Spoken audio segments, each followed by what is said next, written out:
I adopted the black child everyone rejected. 15 years later, she did something that left me completely speechless. Before we continue, don't forget to subscribe to the channel, like the video, and comment where in the world you're watching from. Let's go.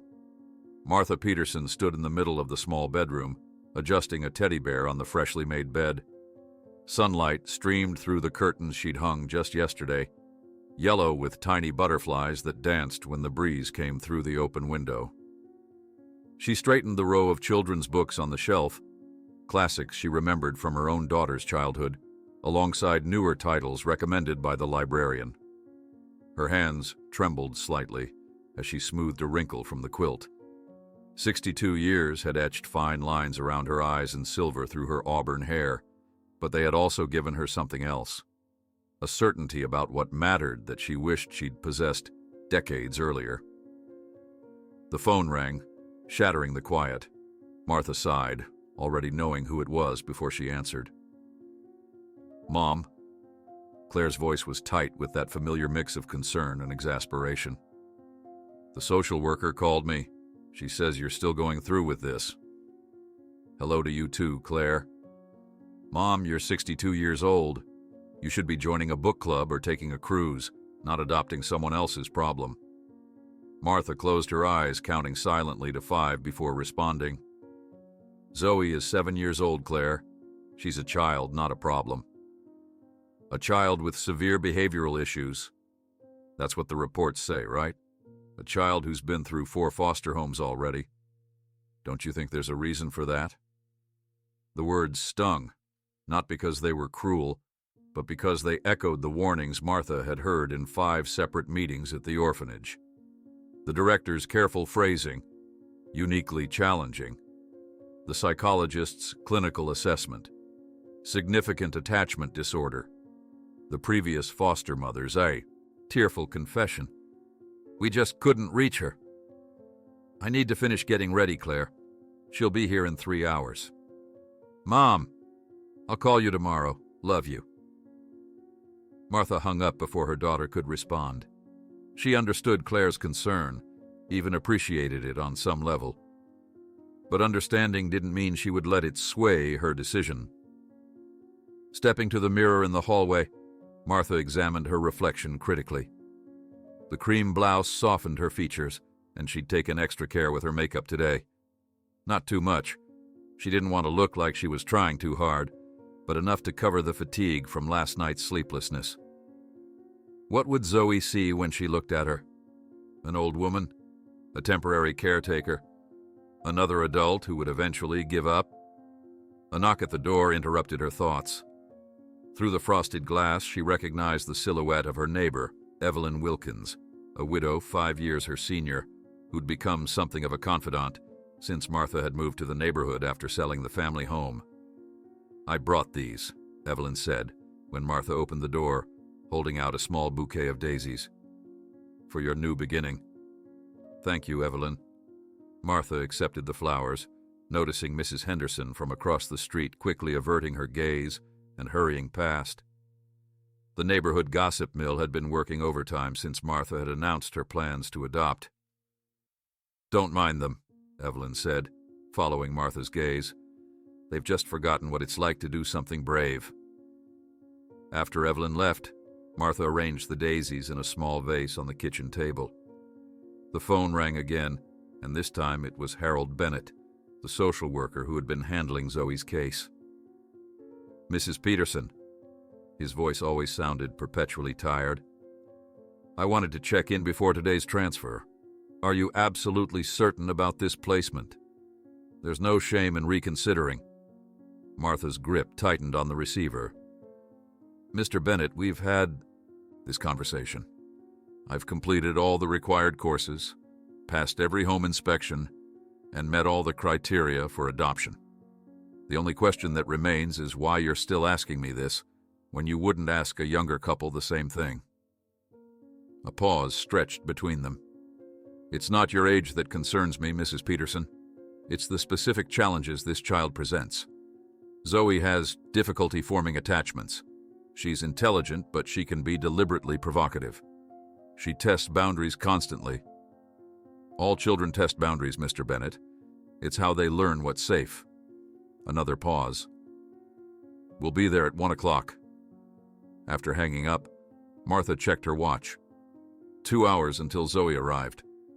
She'd prepared for this moment for 9 months. Longer than a pregnancy, she sometimes thought wryly. The home study, the parenting classes, the background checks, the interviews. Every step of the way, she'd encountered the same skepticism. Why would a retired widow want to adopt a troubled child? Wouldn't she prefer an infant, or at least an easy child, one without Zoe's history? Martha had never given them the full answer. How could she explain that in 35 years of teaching elementary school? She'd seen too many children like Zoe, bright, wounded souls who built walls of defiance because they'd learned early that vulnerability was dangerous. How could she make them understand that retirement had left her with an emptiness that garden clubs and volunteer work couldn't fill? At 12:30, Martha did one final walkthrough of the house. Zoe's room was ready. The refrigerator was stocked with foods the file suggested she might like. There were art supplies in the small desk by the window, and a nightlight shaped like a moon that could stay on all night if needed. The drive to the children's home was familiar now. Martha had visited 6 times, though Zoe had only been present for the last 3 visits. Each time, the girl had sat perfectly still, answering questions with minimal words, her dark eyes watchful. She hadn't smiled once, not even when Martha brought a stuffed rabbit the color of cinnamon on their second meeting. Martha parked in the visitor's lot, her heart suddenly pounding so hard she could feel it in her throat. This was it, the moment everything would change. She smoothed her hair, applied a fresh coat of lipstick, and walked into the building with steps she carefully measured to appear confident. In the small meeting room, Zoe was already waiting. She sat on a plastic chair, her feet not quite touching the ground. A faded purple backpack, the one possession that had followed her from home to home, rested beside her. Her dark hair was pulled back in a neat ponytail, and she wore jeans and a green t-shirt that looked new. She didn't look up when Martha entered. "Hello, Zoe," Martha said, keeping her voice gentle. The girl's eyes flicked up briefly, then returned to studying her hands. Mr. Bennett entered with a folder tucked under his arm. "Mrs. Peterson, all the paperwork is in order. We have your temporary custody paperwork here, and the first home visit will be in 2 weeks." The formalities took 20 minutes. Signatures and dates, explanations of the adoption process timeline, confirmation of upcoming appointments. Throughout it all, Zoe remained silent, her expression unreadable. Finally, it was time to leave. "Do you need help with your backpack?" Martha asked. Zoe shook her head, slipping it onto her shoulders in a practiced motion. The walk to the car was silent. Martha resisted the urge to fill the quiet with chatter. "Patience," she reminded herself. "This isn't about making yourself comfortable." As they pulled away from the children's home, Martha caught Zoe glancing back at the building, her expression still carefully blank. Was she sad to leave? Relieved? Terrified? The file had mentioned that Zoe rarely expressed emotions directly. Her feelings emerged sideways, through behaviors, rather than words. "It's about a 20-minute drive to our house," Martha said, keeping her eyes on the road. "It's a small neighborhood, but there's a nice park within walking distance. And your school is just a few blocks away. We can walk there together on Monday to get you registered." Silence filled the car. Martha tried again. "Are you hungry? We could stop somewhere if you'd like." Zoe shook her head, staring steadfastly out the window as the city slipped past. When they arrived at the house, Martha led the way inside, suddenly seeing her home through new eyes. Would it seem welcoming to Zoe? Or just another temporary stop in a journey of impermanence? "This is the living room," Martha said, gesturing to the comfortable space with its worn but clean furniture. "The kitchen is through there. My bedroom is down the hall, and yours is right here." She opened the door to the yellow bedroom. Zoe stepped inside cautiously, her eyes scanning every detail. The bed with its butterfly quilt, The bookshelf, the small desk by the window. She walked to the window and tested the latch, then went to the closet and opened the door, peering inside. "I wasn't sure what you might like," Martha said, "but we can get anything you need. I thought maybe tomorrow we could go shopping for some new clothes and anything else you'd want for your room."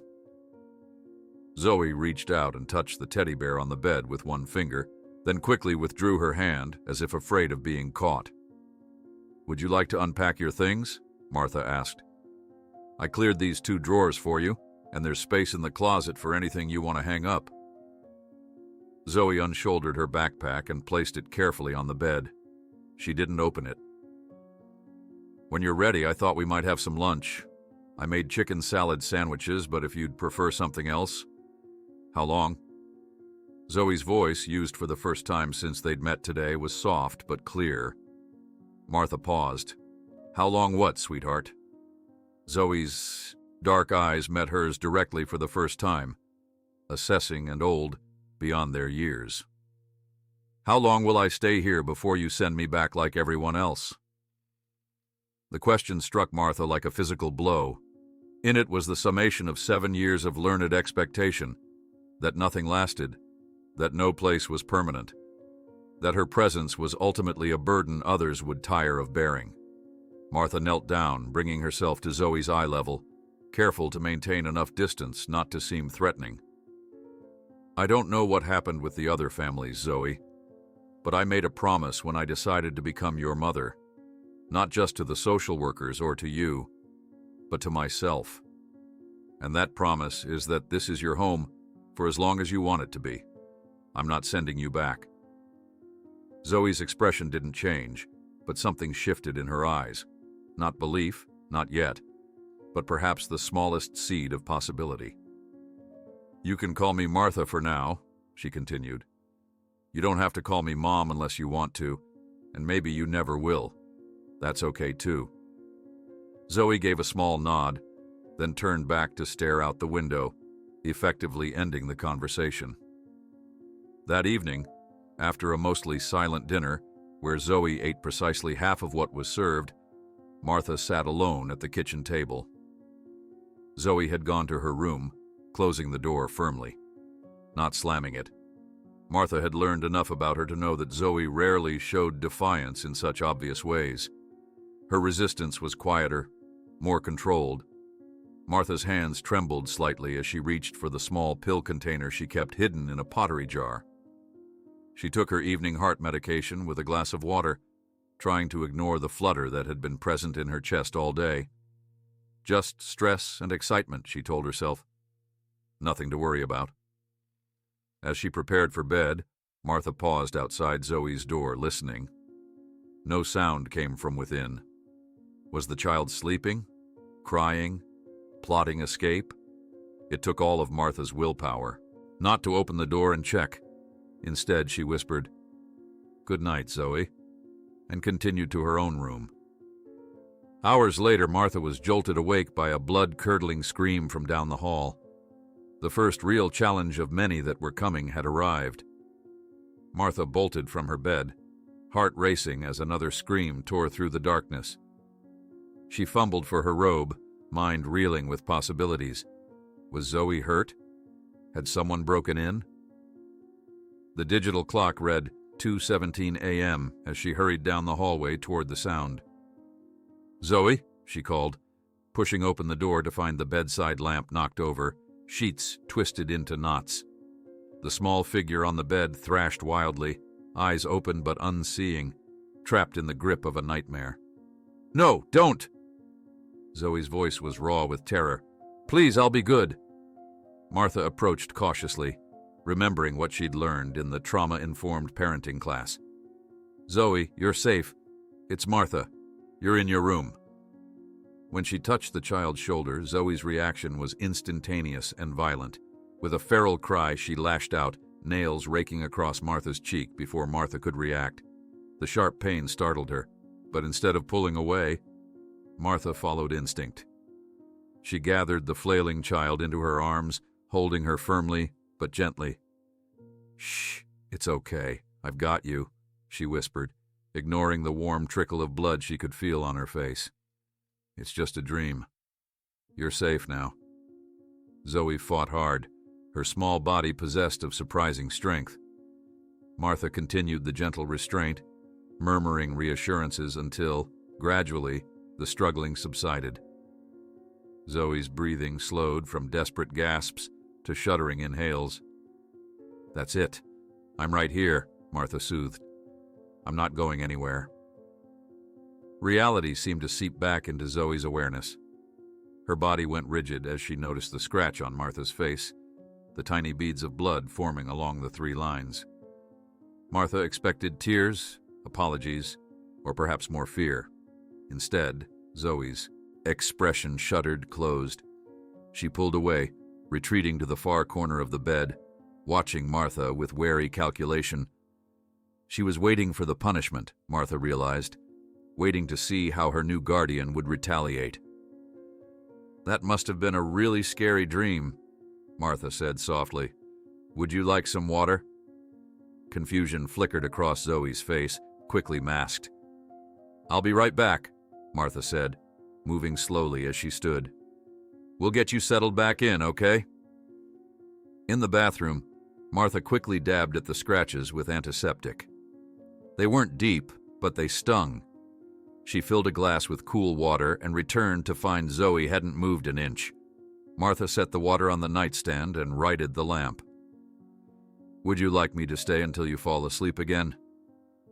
Zoe shook her head once, decisively. "All right, but I'm just down the hall if you need anything." Martha paused at the door. "Good night, Zoe." There was no response. The next morning, Martha applied a small adhesive bandage to the most visible scratch and proceeded to make breakfast as if nothing unusual had happened. She could feel Zoe studying her as she moved around the kitchen, waiting for recriminations that never came. "Pancakes or cereal?" Martha asked cheerfully. Zoe, dressed in the same clothes as yesterday, shrugged one shoulder. "Let's try pancakes. You can tell me if you like them." Martha mixed the batter, keeping her movements calm and predictable. "After breakfast, we should get you registered at school. It's Friday today, so you can start on Monday." Zoe picked at her pancakes, eating perhaps 3 small bites before pushing the plate away. Martha didn't comment, simply clearing the dishes when it became apparent the meal was over. The school registration went about as expected. The principal, Mrs. Greaves, welcomed them warmly, but Martha noticed how the woman's smile faltered when she glanced through Zoe's file. The previous school reports painted a picture of a child who rarely spoke, never participated, and frequently missed days. "We're very happy to have Zoe join us," Mrs. Greaves said with professional brightness. "Ms. Winter's 2nd grade class has a wonderful community feel. I think she'll settle in nicely." Zoe stared at the floor throughout the entire meeting, answering direct questions with nods or shakes of her head, never making eye contact. Walking home, Martha attempted conversation. "What do you think of the school? It's much smaller than your last one." No response. "The playground looked nice and Ms. Winters seemed kind, didn't she?" Silence. Martha sighed internally but maintained her outward calm. Patience, she reminded herself. Rome wasn't built in a day.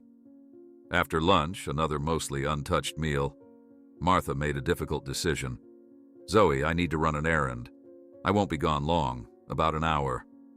Would you like to come with me, or would you prefer to stay here and settle in?" Zoe looked up, surprise briefly visible in her dark eyes. "It's entirely up to you," Martha assured her. "If you stay, I'll show you where everything is, and you can explore the house or rest." After a moment of consideration, Zoe pointed toward the house, indicating her preference to stay. Martha nodded, hiding her disappointment. "All right, let me show you a few things before I go." An hour later, Martha sat in Dr. Abernathy's office, her sleeve rolled up, as the nurse took her blood pressure. "It's elevated today," the nurse commented. Martha forced a laugh. "I've had an eventful 24 hours. Dr. Abernathy entered moments later, reading from her chart. Martha, your last echocardiogram showed some progression of the mitral valve regurgitation. Have you been experiencing any increased symptoms? Shortness of breath? Fatigue? Nothing unusual, Martha replied. Just normal tiredness. The doctor gave her a skeptical look. Your blood tests indicate otherwise. The medication isn't controlling things as well as it was. I'm managing. Fine, Martha insisted. I'm carefully monitoring my diet, getting regular exercise. And adopting a child? Dr. Abernathy interrupted gently. My nurse mentioned you have a new daughter. Martha tensed. Yes, Zoe. She's 7. Martha, the doctor's voice was careful. Mitral valve disease isn't something to take lightly, especially at your age. The stress of suddenly becoming a parent to a young child. I was a teacher for 35 years, Martha countered. I know how to handle children. Being a teacher and being a full-time parent are very different, especially with a child who may have special needs. Martha straightened her spine. I didn't mention anything about special needs. Dr. Abernathy sighed. I'm not your enemy, Martha. I'm concerned about your health. We should discuss adjusting your medication, and I want to schedule another echocardiogram. Martha left the office with a new prescription and a nagging sense of unease. She'd deliberately downplayed her condition during the adoption process. If the social workers knew the full extent of her heart problems, she pushed the thought away. Arriving home, Martha found the house eerily quiet. Zoe, I'm back. No answer. A spike of panic shot through her. Had Zoe run away? But a thorough search revealed the child sitting cross-legged in her closet, a book open on her lap. There you are, Martha said, relief washing over her. I was worried when you didn't answer. Zoe closed the book but remained seated in the closet. That's all right, Martha assured her. You can read wherever you're comfortable. I just wanted to let you know I'm home. Over the next few days, a pattern emerged. Zoe spent much of her time in her room, venturing out only for meals, which she barely touched, and when Martha specifically requested her presence. She answered questions with nods or shrugs, never volunteering information. If Martha came too close too quickly, Zoe would flinch, a reaction she immediately tried to hide. The first real test came on Sunday evening. Martha was preparing dinner when the doorbell rang. Without warning, Claire marched in, elegant in a tailored pantsuit, a determined expression on her face. I had to see for myself, she announced, eyes scanning the kitchen before settling on Zoe, who had frozen in the doorway. Claire, Martha said, wiping her hands on a dish towel. What a surprise. This is Zoe. Zoe, this is my daughter, Claire. Zoe pressed herself against the wall, eyes darting between the two women. Hi, Zoe, Claire said with forced brightness before turning to her mother. Mom, can we talk? Privately. In the living room, Claire didn't bother lowering her voice. What are you thinking? You've barely recovered from Dad's death, and now this? Is this some kind of a late-life crisis? Keep your voice down, Martha warned. And I've had 3 years to process your father's death. I'm not replacing him, if that's what you're implying. I'm worried about you. That child clearly has issues. The way she looks at people, it's like she's cataloging weaknesses. She's been traumatized, Claire. She's learning to trust again. It takes time. Claire threw up her hands. Time you might not have. Mom, be reasonable. You're 62 with a heart condition. I was a teacher for 35 years, Martha repeated, the same defense she'd given her doctor. I've worked with all kinds of children. I know what I'm doing. Teaching and parenting are completely different. You think I don't know that? You think I haven't raised 2 children of my own? Their argument continued, voices rising despite Martha's initial caution. Neither noticed Zoe slip silently up the stairs until they heard a door close softly. Claire left an hour later, frustrated and unconvinced. Martha, exhausted from the confrontation, sat alone at the kitchen table, surreptitiously taking her evening medication. Her chest felt tight. Stress, she told herself. Nothing more. She was about to check on Zoe when she noticed something on the counter. A small photo from the mantelpiece, one showing a much younger Martha with her late husband Richard, had been moved. She hadn't touched it. Curious, she restored it to its place in the living room. Later that night, Martha passed Zoe's partially open door and glimpsed the child sitting on her bed, methodically organizing small items on the bedspread. Moving closer, Martha realized with a jolt that Zoe had accumulated a strange collection: a butter knife from the kitchen, a small container of salt, an apple, one of Martha's hair ties, and several other random household items. Hoarding. The behavior had been mentioned in Zoe's file, a common response in children who've experienced food insecurity or sudden transitions. Martha retreated silently, not wanting to embarrass Zoe or make her feel caught. Tomorrow, she decided, they would establish more routines. Structure and predictability.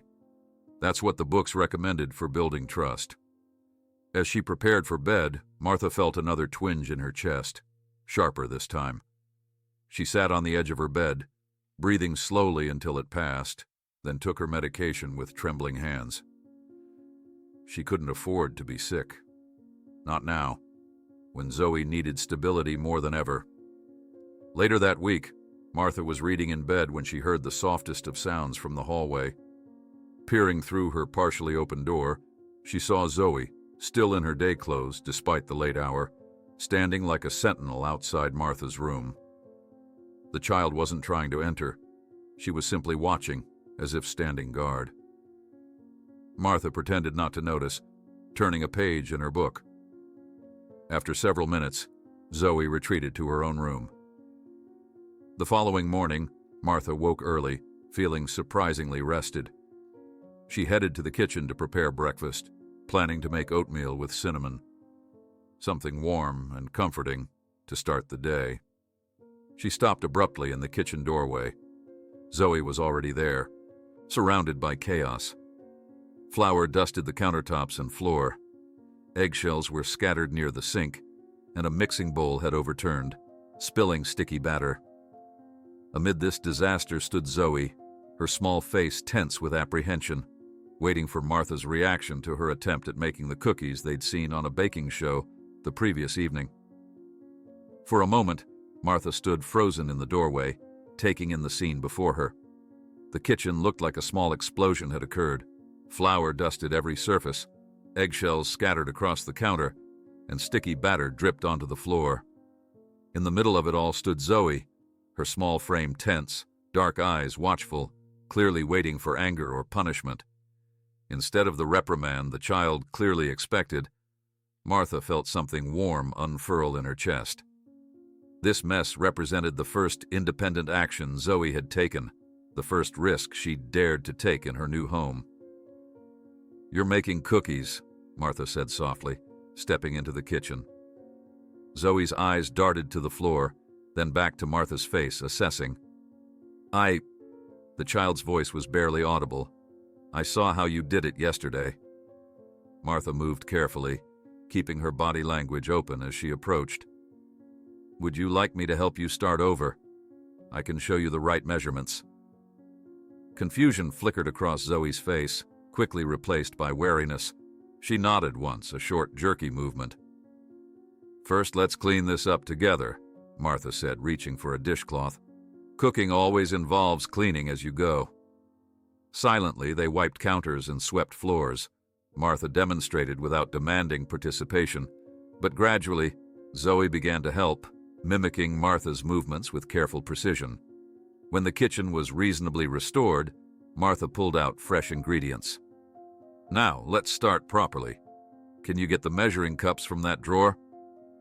Step by step, Martha guided Zoe through the recipe, showing her how to level flour with a knife, how to crack eggs without getting shells in the batter, how to cream butter and sugar until fluffy. "My grandmother taught me this recipe when I was about your age," Martha explained, keeping her voice conversational. "She always said a home should smell like cookies at least once a week." Zoe didn't respond verbally. but Martha noticed she was listening intently, absorbing every word, every motion. When the first batch emerged from the oven, golden and fragrant, Martha placed one on a plate and set it before Zoe. "The baker always gets the first taste," she said with a smile. Zoe hesitated, then picked up the cookie. She took a small, cautious bite. Her eyes widened slightly, and then, like sunrise breaking over the horizon, a smile transformed her face, small but unmistakably genuine. Martha's heart swelled at the sight. She turned away, pretending to busy herself with the next batch, giving Zoe privacy with her moment of unexpected joy. "They're good," Zoe said quietly, the first unprompted comment she'd offered since arriving. "They're perfect," Martha corrected, unable to keep the emotion from her voice. The cookie breakthrough marked a subtle shift in their relationship. Over the next weeks, Martha established gentle routines: breakfast together before school, reading time in the evening, and baking on weekends.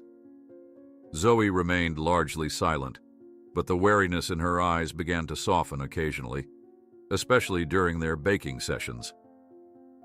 The first parent-teacher conference brought mixed news.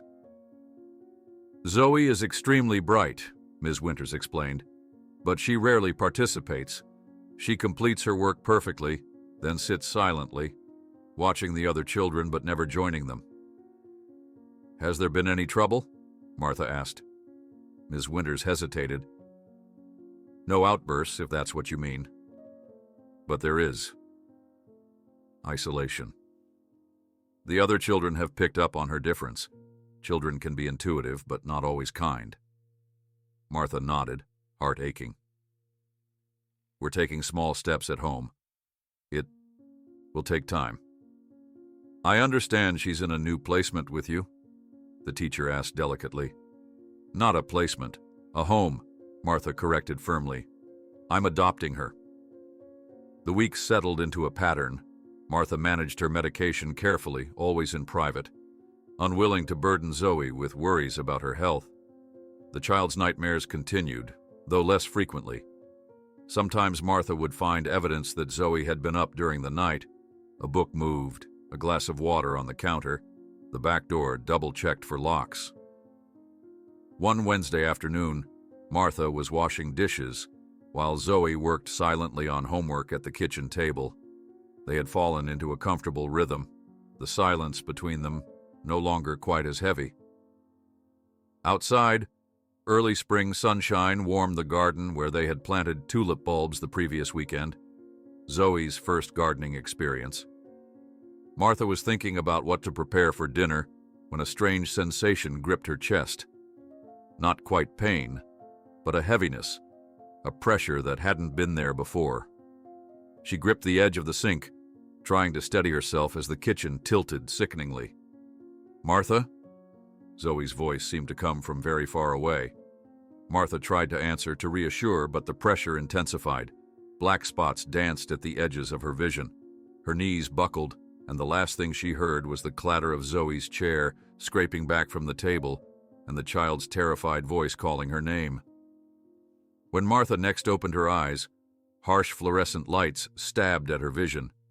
The antiseptic smell and rhythmic beeping instantly identified her surroundings: hospital. Panic surged through her as memory returned. "Zoe," she rasped, trying to sit up. A nurse appeared at her side, gently restraining her. "Easy now, Mrs. Peterson. You need to stay calm." "Where's Zoe, my daughter, the little girl who called 911? Social services has her. She's safe." Martha's heart monitor betrayed her spike of fear. "Social services? No, she needs to be with me. She'll think I've abandoned her." Dr. Jensen, her cardiologist, entered the room with a chart in hand. "Martha, you gave everyone quite a scare.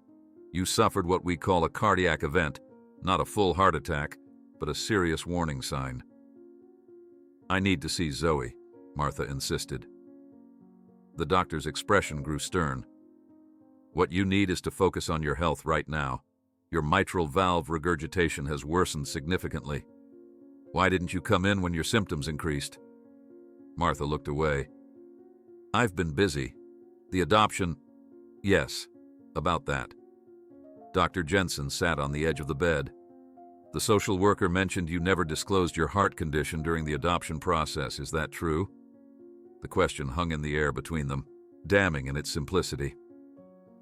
I disclosed my general health, Martha said carefully. I didn't consider my heart condition severe enough to mention specifically. Martha, you're taking daily medication for a progressive cardiac condition that could potentially require surgery in the future. That's absolutely something that should have been disclosed. Tears pricked at Martha's eyes. If I had told them, they never would have considered me. Zoe needed a home, a real home, not another temporary placement. Dr. Jensen's expression softened slightly. I understand your intentions were good, but your health matters too. And now this situation has raised concerns with the adoption agency. What concerns? I just need to get back home. Zoe will be terrified. Martha, the doctor interrupted gently, you'll be here for at least 2 days of observation and testing. And the social worker made it clear they need to reassess the placement given this new information. Fear clutched at Martha's chest with icy fingers. They can't take her. We've made progress. She's starting to trust me. Let's focus on getting you stable first, Dr. Jensen advised. Then we can address the other issues.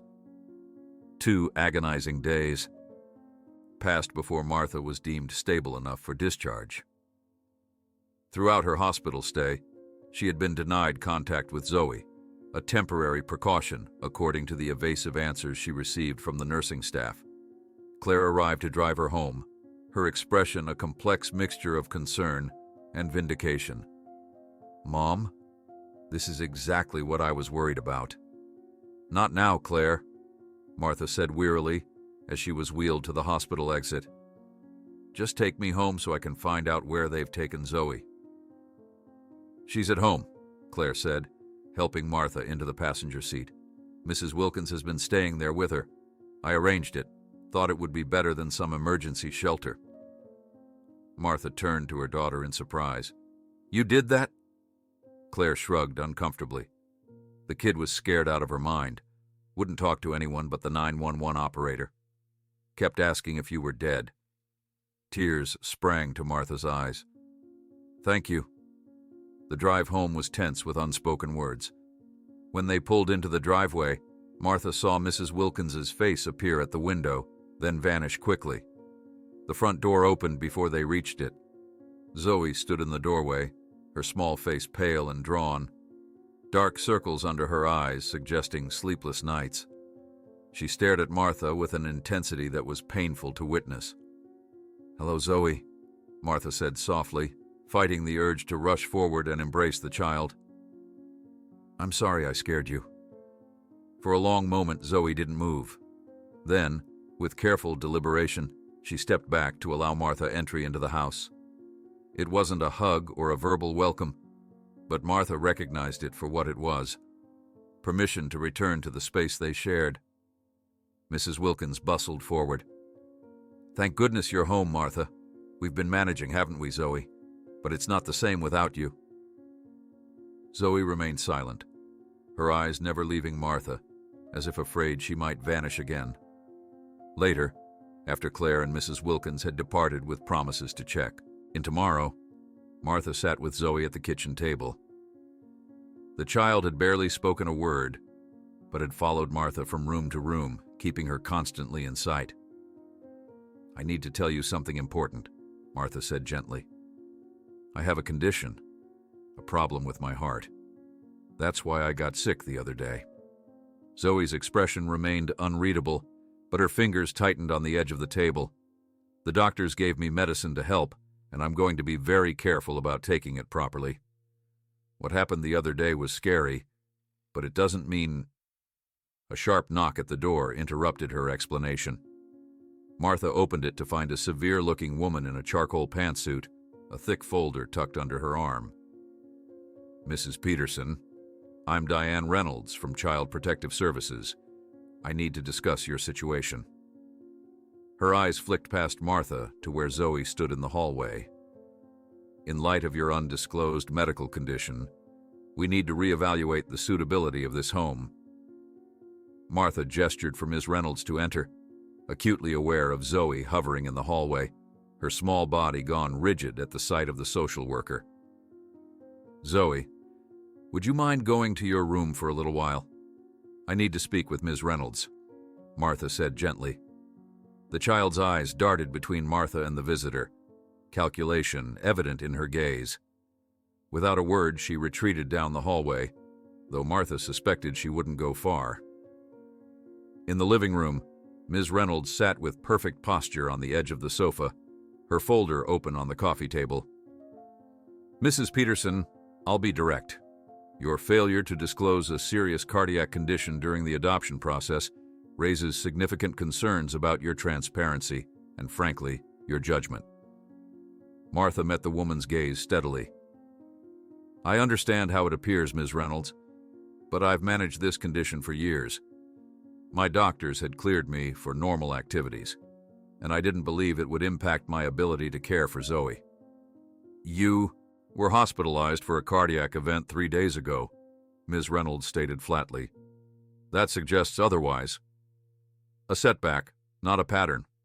Martha fought to keep defensiveness from her tone. "I'm following a stricter regimen now, and Dr. Jensen is adjusting my medication."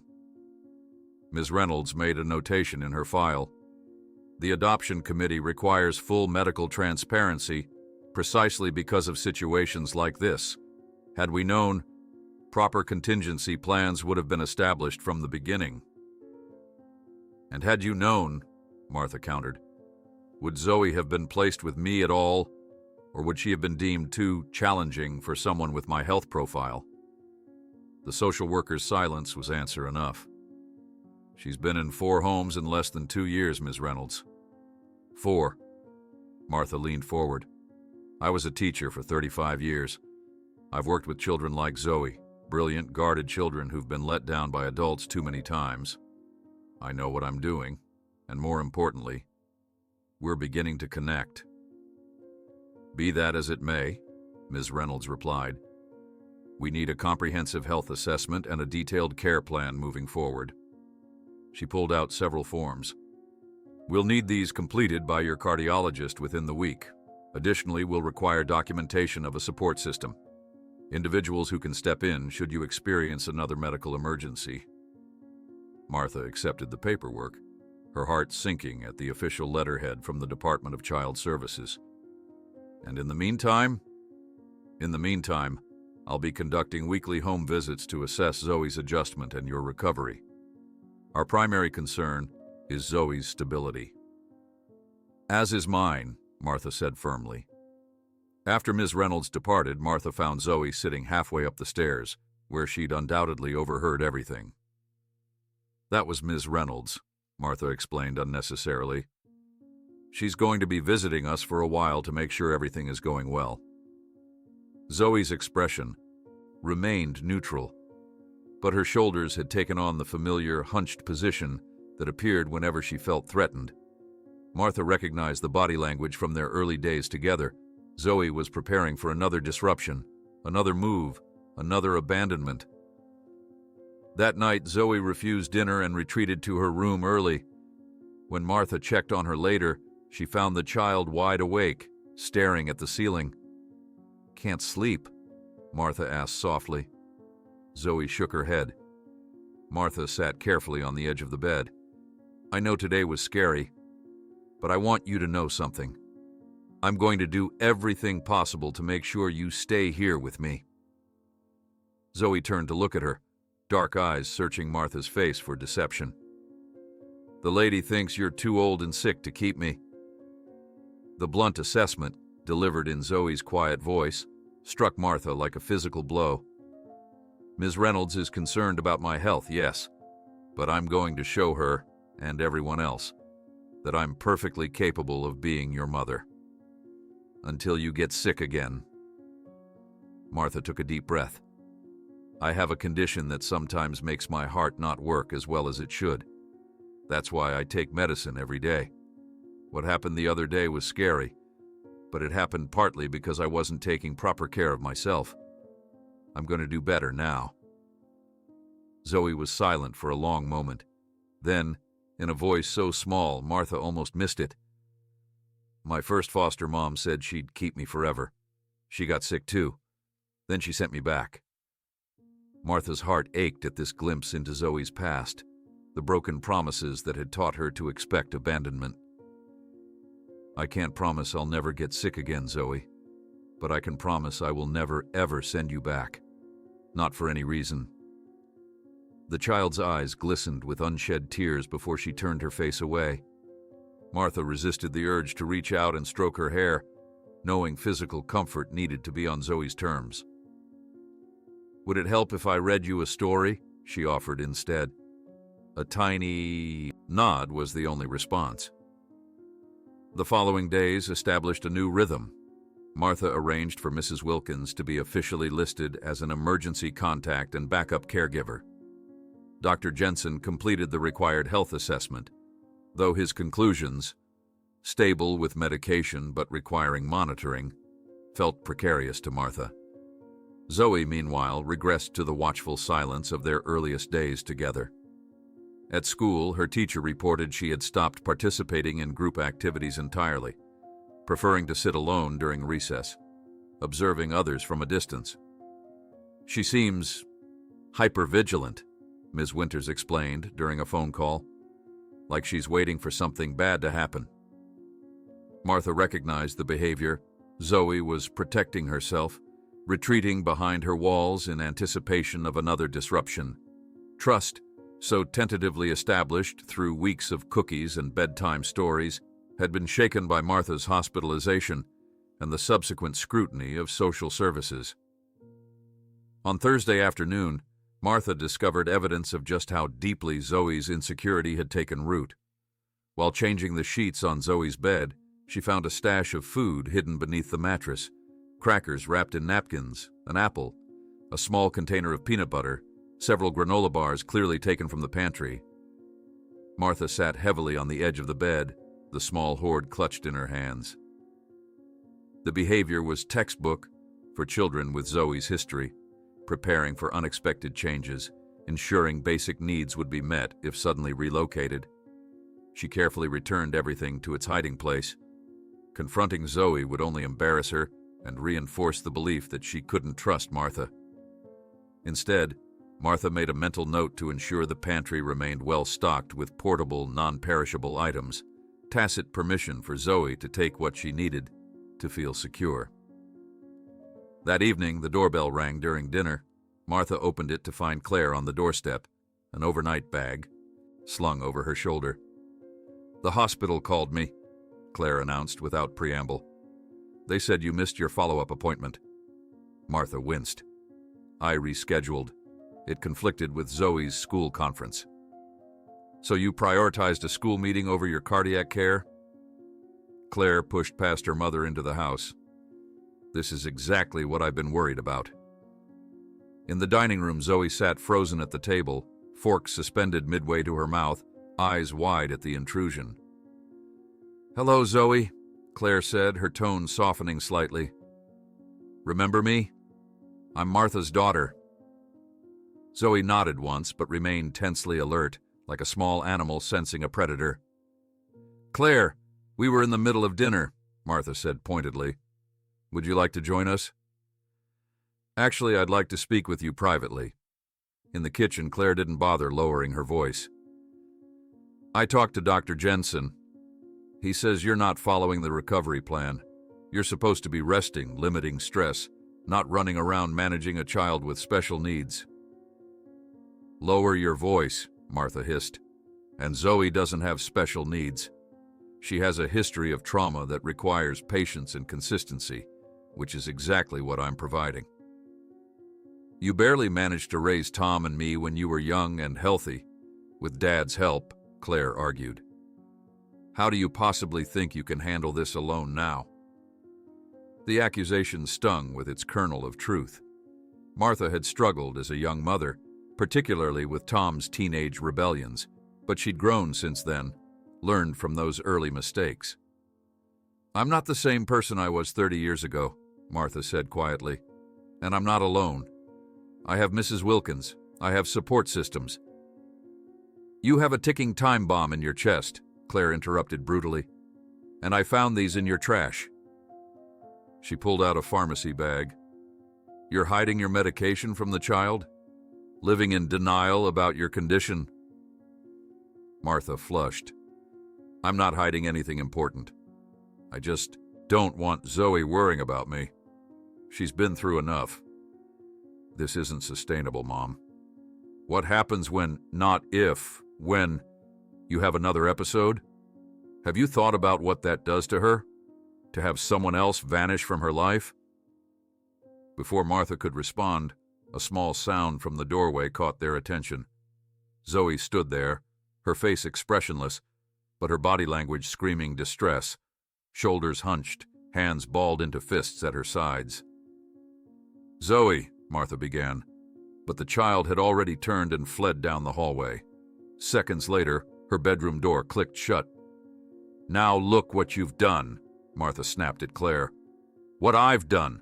I'm trying to protect both of you from your magical thinking, Claire retorted. Someone needs to be realistic here. Martha's chest tightened with anger and anxiety. If you can't be supportive, Claire, I think you should leave. I'm staying the night, Claire announced. And tomorrow we're going to have a rational conversation about options for Zoe's care, while you focus on getting your health under control. Later that night, after Claire had settled in the guest room, Martha knocked gently on Zoe's door. May I come in? No answer came, but when she carefully opened the door, she found Zoe sitting on the floor, surrounded by her few possessions, methodically packing her purple backpack. What are you doing, sweetheart? Martha asked, though the answer was painfully obvious. Zoe didn't look up. Getting ready. Martha's heart constricted. Ready for what? When they take me away. Zoe's voice was flat, resigned, as she folded a t-shirt with mechanical precision. Your daughter doesn't want me here. Martha sat on the floor beside Zoe, careful to maintain a respectful distance. No one is taking you away, Zoe. Claire is worried about me, that's all. She doesn't understand what we have. Zoe paused in her packing, small fingers tracing the worn edge of her backpack. At school, Jason Miller said his mom told him, You're too old to be my mom. He said I'll get sent back soon. Anger flared in Martha's chest at the casual cruelty children could absorb and reflect from adult conversations. Jason Miller and his mother are wrong. The only people who decide if you stay here are you, me, and the adoption agency. And I'm going to make sure the agency knows how important it is that we stay together. Zoe looked up then, her dark eyes searching Martha's face with that unnerving intensity. Promise?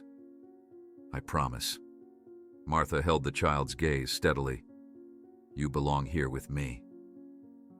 For a suspended moment, Martha thought Zoe might reach for her, might finally initiate the physical contact she'd been so careful not to press for.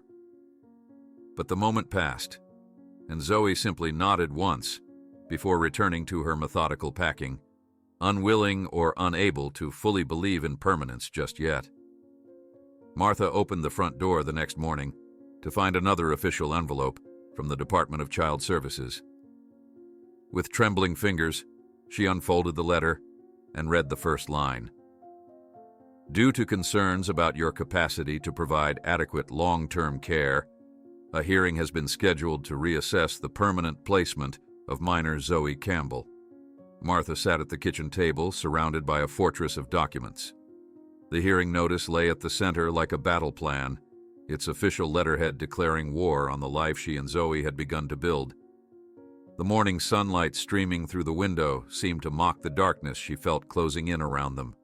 She reached for a pen and began writing, her hand steady despite the storm inside her.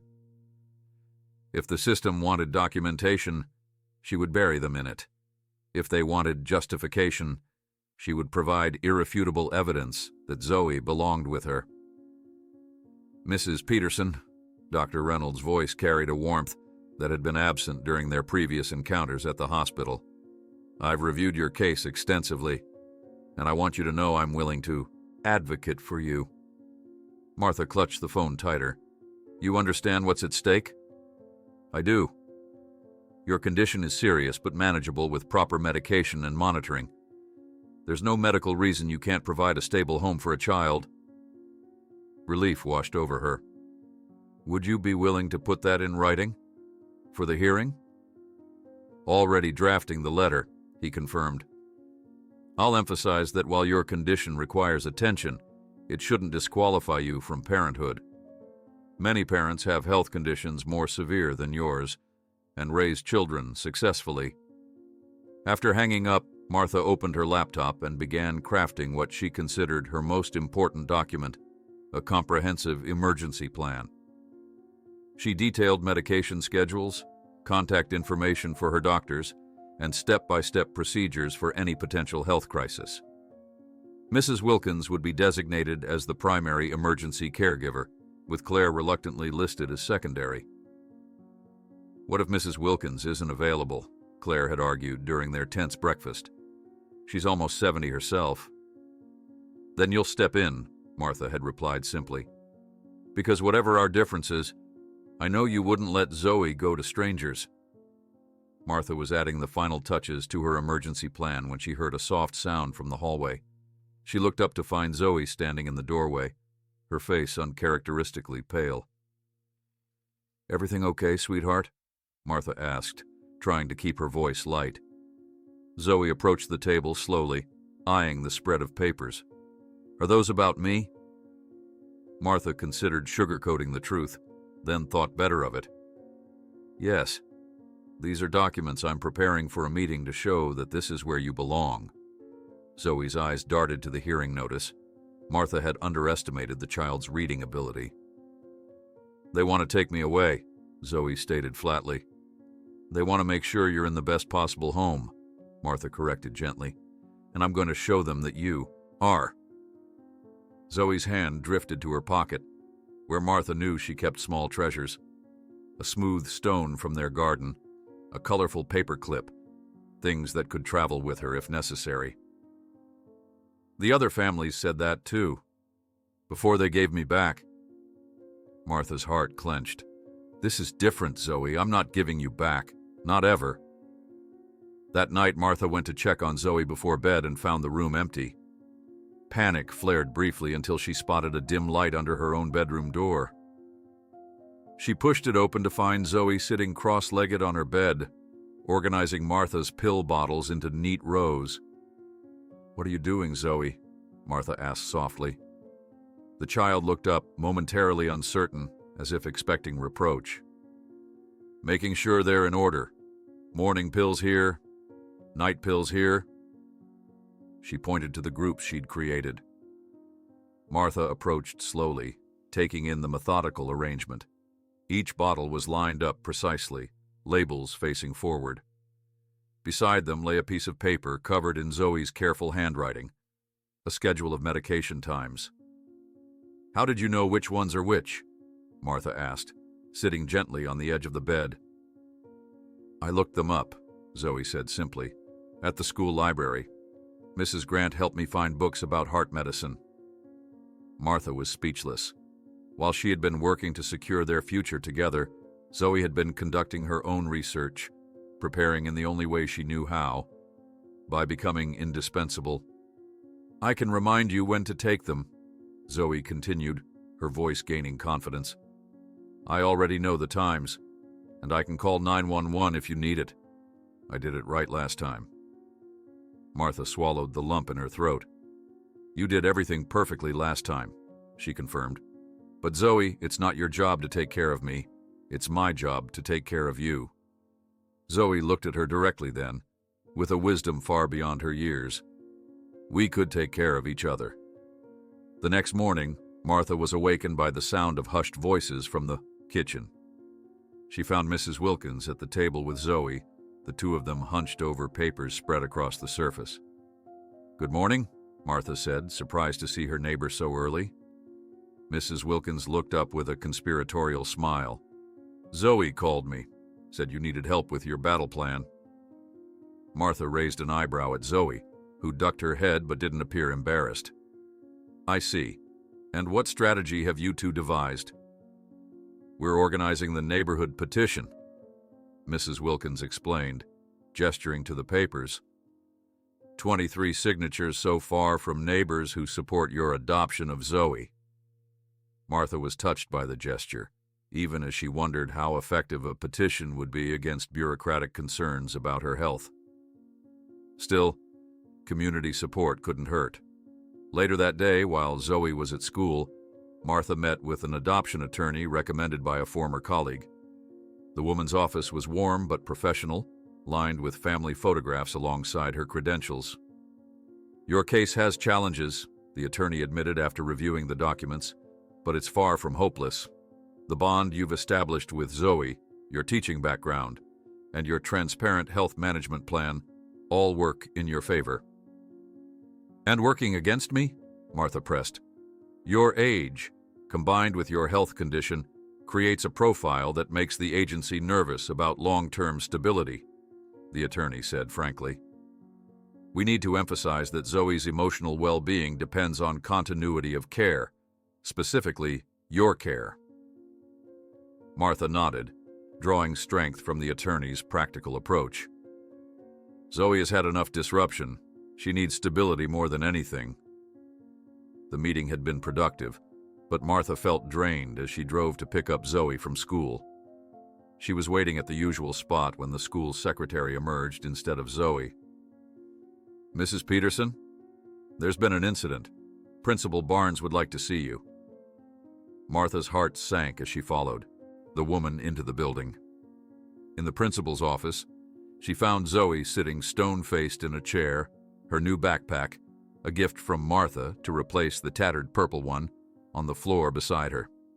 "What happened?" Martha asked, looking between Zoe and Principal Barnes. "There was an altercation during recess," the principal explained. "Zoe pushed another student." Martha glanced at Zoe, whose expression remained carefully blank. "That doesn't sound like Zoe." "The other student claims Zoe attacked him unprovoked," Principal Barnes continued. "However, Ms. Winters overheard the boy making some unkind comments beforehand." "What kind of comments?" Martha asked, already suspecting the answer. The principal hesitated, glancing at Zoe. "He suggested that Zoe was unwanted, that she would be sent back to the orphanage soon. Apparently, he overheard his parents discussing your situation." Rage flared hot and bright in Martha's chest. So the neighborhood gossips had been busy, their toxic speculation filtering down to the playground. "I see," she said, keeping her voice even with effort. "And how is the other child?" "Jason is fine," Principal Barnes assured her. "He was startled more than hurt.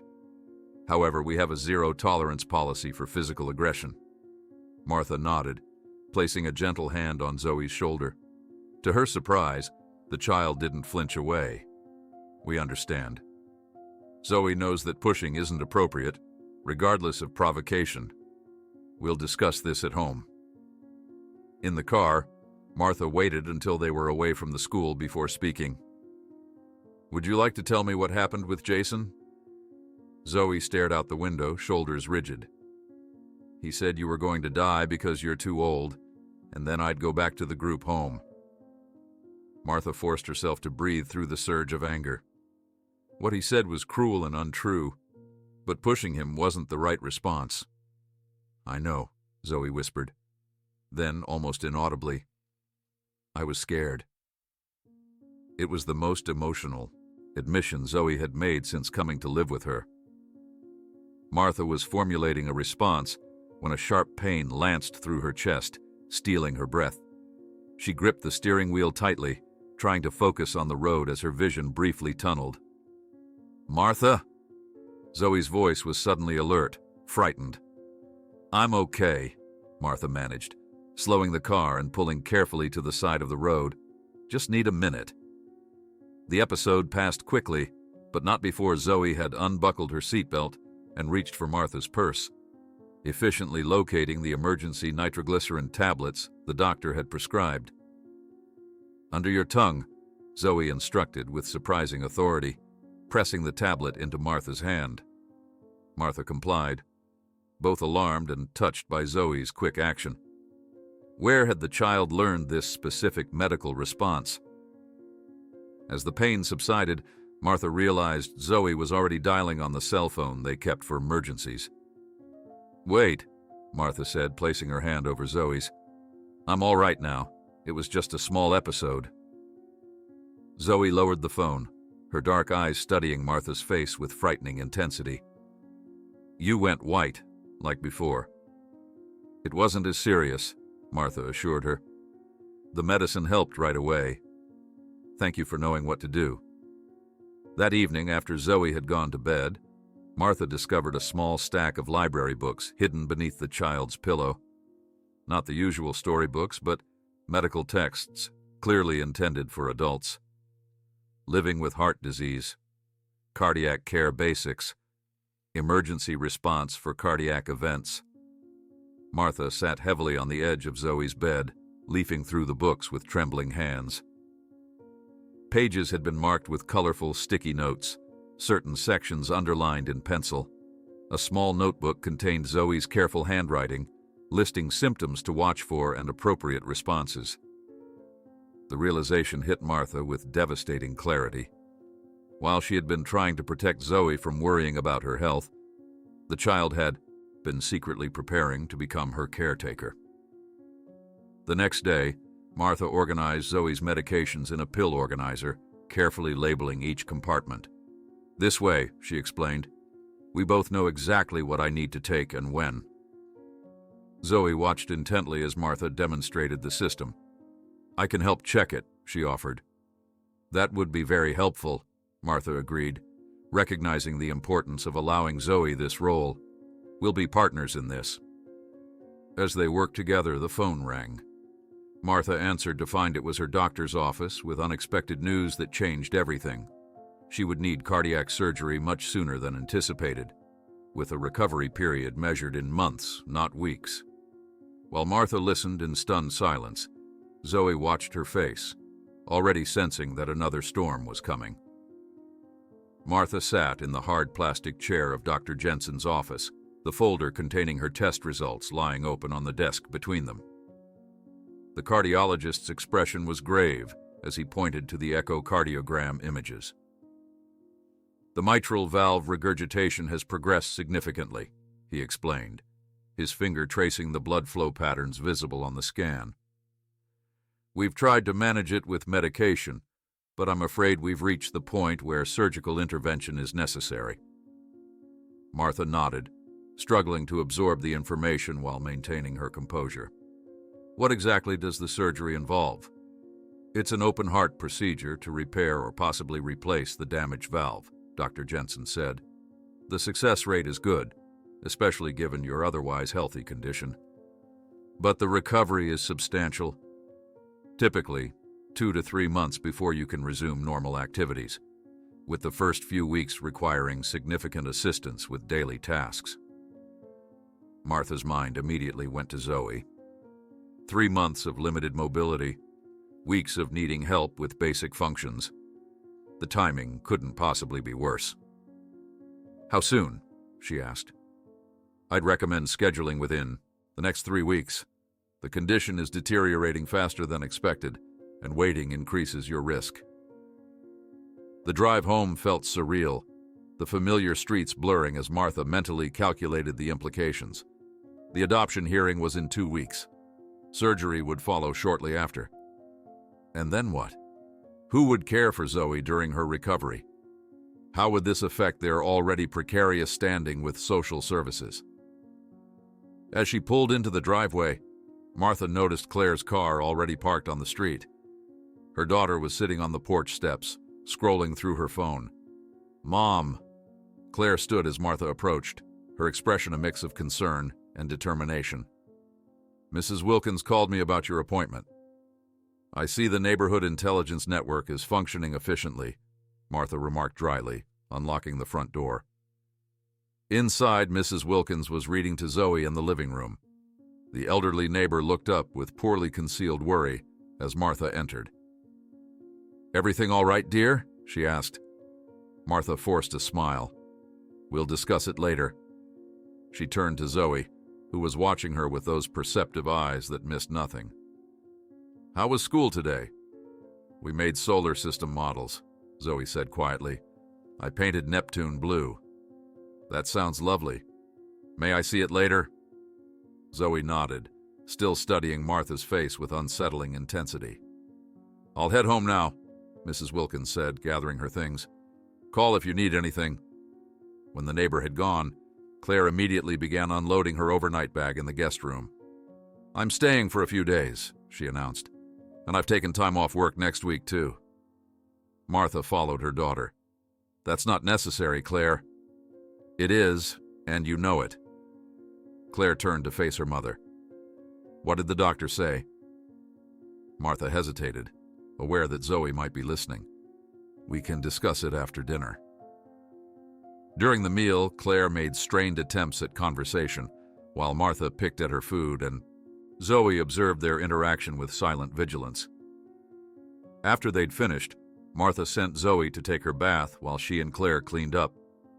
"Surgery," Martha said quietly once they were alone. "Open heart, within 3 weeks." Claire's hand stilled on the dish she was drying. "I knew it. I could see it on your face when you came home. Dr. Jensen says the prognosis is good, but recovery will take months." "You can't possibly care for a child during that time," Claire said, her voice softening with genuine concern. "Mom, be realistic. You'll barely be able to care for yourself those first few weeks." Martha placed the last plate in the dishwasher with deliberate care. "I've already begun arranging a care plan. Mrs. Wilkins has offered to stay here during my initial recovery." "Mrs. Wilkins is a kind woman, but she's nearly 70 herself." Claire shook her head in frustration. "This is exactly what I've been trying to tell you. This situation isn't sustainable." "Then what do you suggest?" Martha asked, already dreading the answer. "Zoe needs temporary placement while you recover," Claire said firmly. "I've already spoken with Ms. Reynolds about the options. There's a good family in Riverside who specializes in short-term care." "You went behind my back?" Martha's voice rose sharply before she caught herself, conscious of Zoe upstairs. "You contacted social services without discussing it with me first?" "Someone had to be proactive. You've been burying your head in the sand about your condition for months." Martha braced herself against the counter, suddenly exhausted. "Zoe has been through 4 placements in 2 years, Claire. She's just beginning to trust that this home might be permanent. How do you think another move will affect her, even temporarily?" "I understand it's not ideal," Claire conceded. "But your health has to come first. You can't help Zoe if you're—" She stopped abruptly. "If I'm what? Dead?" Martha finished quietly. A heavy silence fell between them. From upstairs came the sound of running water shutting off as Zoe finished her bath. The next morning, Martha awoke to find Zoe already dressed and sitting at the kitchen table, a bowl of cereal before her. Claire was nowhere in sight. "Good morning," Martha said, pouring herself a cup of coffee. "You're up early." "I heard you and Claire talking last night," Zoe said, looking down at her cereal. "About your heart surgery." Martha set down her cup, momentarily at a loss. "I was going to tell you today. I didn't want you to worry. Are you going to die?" The question was asked with such flat practicality that it broke Martha's heart. "No, sweetheart," Martha said, sitting beside her. "The surgery is to fix my heart so it works better. The doctors are very good at this procedure."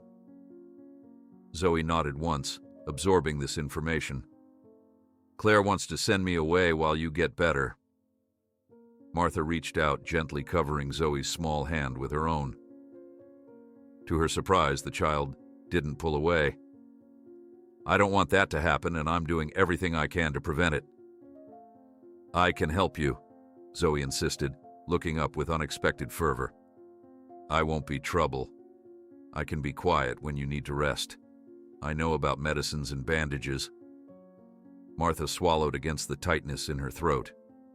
"I know you could, Zoe. You're the most capable person I've ever met at any age.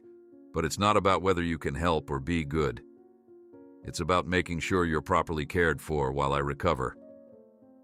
Mrs. Wilkins said she would stay here. She did, and that's one option we're considering. Zoe's face took on the closed, guarded expression that Martha had come to recognize as self-protection. You promised you wouldn't send me back. And I meant it, Martha affirmed. Whatever happens, you are coming home to me. That will never change. Later that day, Martha attended a tense meeting with Ms. Reynolds, the social worker, and Dr. Abrams, the court-appointed child advocate, assigned to Zoe's case. Claire had insisted on accompanying her, which added another layer of tension to the proceedings. Given your upcoming surgery and extended recovery period, Ms. Reynolds said, consulting her notes, we have serious concerns about continuity of care for Zoe. I've prepared a comprehensive plan, Martha replied, sliding a folder across the table. Mrs. Evelyn Wilkins, my neighbor and a retired nurse, has agreed to stay in my home during my recovery. I've also arranged for additional in-home health services to assist with my medical needs, ensuring Mrs. Wilkins can focus primarily on Zoe's care. Dr. Abrams reviewed the documents with a neutral expression. This is quite thorough, Mrs. Peterson. However, we must consider whether such an arrangement is truly in Zoe's best interest. The child has formed an attachment to you, but introducing another primary caregiver during a period of medical crisis could create additional emotional strain. Exactly, Claire interjected, which is why a temporary placement with a professional foster family makes more sense. People who are experienced in helping children through transitions like this. Martha gave her daughter a sharp look. Another placement would be far more traumatic than staying in her home with someone she already knows and trusts. Mrs. Peterson, Ms. Reynolds said carefully, while I appreciate your commitment, I'm concerned that you may not be fully considering the practical realities. Open-heart surgery recovery is extremely demanding. There will be limitations on lifting, driving, and even basic self-care initially. The emotional and physical strain could impact your ability to provide the stable environment Zoe needs. I'm not suggesting I'll be Zoe's primary caregiver during the acute recovery phase, Martha clarified, but I will be present, and our home will remain her home. Consistency of place and attachment is critical for a child with Zoe's history. The meeting continued for another hour, with Martha defending her plan, point by point, while Claire repeatedly emphasized the practical realities. By the end, no definitive decision had been reached, but Ms. Reynolds agreed to review Martha's proposal in detail before making a recommendation to the court. Outside the building, Claire turned to her mother. You're being stubborn and unrealistic. This isn't just about what you want. You think I don't know that? Martha replied, suddenly exhausted. Everything I've done since meeting Zoe has been about what she needs. And what she needs is stability, not another disruption. What she needs is a healthy parent, Claire insisted. I'm trying to make sure both of you come through this safely. The next day, Zoe had her own meeting with Dr. Abrams, the child advocate. Martha waited anxiously in the reception area, wondering what Zoe would say, how she would handle the questions about Martha's health and their living situation. After 45 minutes, the office door opened, and Zoe emerged with Dr. Abrams. The child's face was composed, almost solemn, but there was a determined set to her small shoulders that Martha hadn't seen before. Mrs. Peterson, Dr. Abrams said, Zoe has been remarkably articulate about her wishes. I'd like to speak with you privately for a moment. While Zoe waited in the reception area, Dr. Abrams shared her impressions. She's an extraordinary child, the advocate began. Her understanding of your medical condition is surprisingly sophisticated for her age. She described in detail how she helps you remember medications and what to do in case of emergency. She's been researching, Martha explained. I found medical books under her pillow. Dr. Abrams nodded. More importantly, She expressed very clearly that being separated from you during your recovery would be, in her words, worse than anything else. She believes she can be helpful during this time and seems genuinely distressed by the idea of temporary placement. Hope flickered in Martha's chest. What does this mean for your recommendation? I haven't decided yet, Dr. Abrams admitted, but Zoe's wishes will factor significantly into my assessment. Children in the system are rarely given enough agency in decisions that affect their lives. In this case, given Zoe's maturity and clear attachment to you, her perspective carries substantial weight. That evening, as Martha was preparing dinner, Claire entered the kitchen with an expression that immediately set off warning bells. "Mom, I need to tell you something," she began, her voice tightly controlled.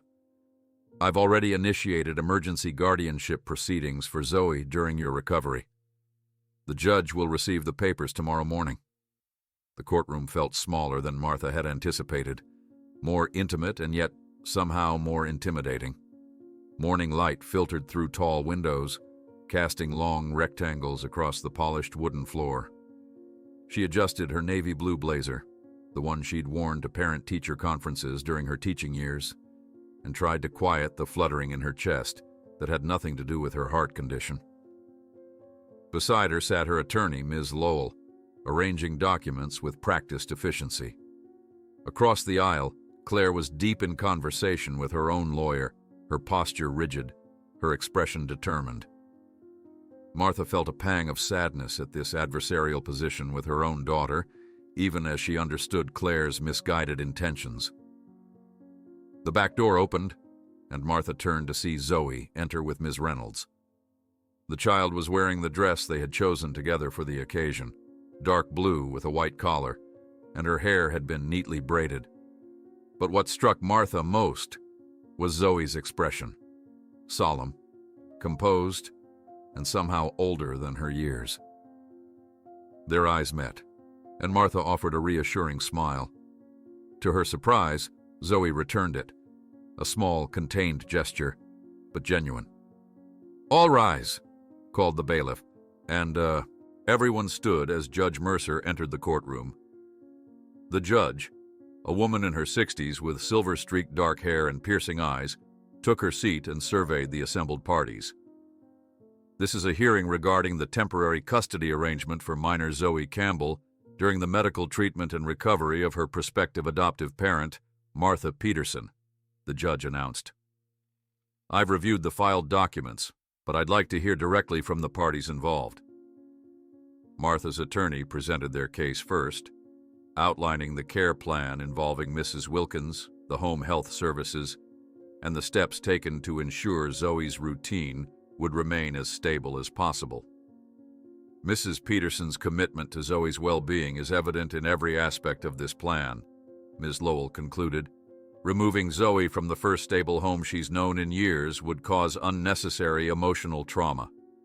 Claire's attorney countered with arguments about the unpredictable nature of surgical recovery, the potential limitations of Mrs. Wilkins as a primary caregiver given her own age, and the specialized training of professional foster families in supporting children during times of transition. "Ms. Peterson's concern for her mother is commendable," the attorney stated. "She simply wants to ensure both Mrs. Peterson and Zoe receive the appropriate level of care during this challenging time." Judge Mercer listened attentively, occasionally making notes. "I'd like to hear from Claire Peterson directly," she said when the attorneys had finished.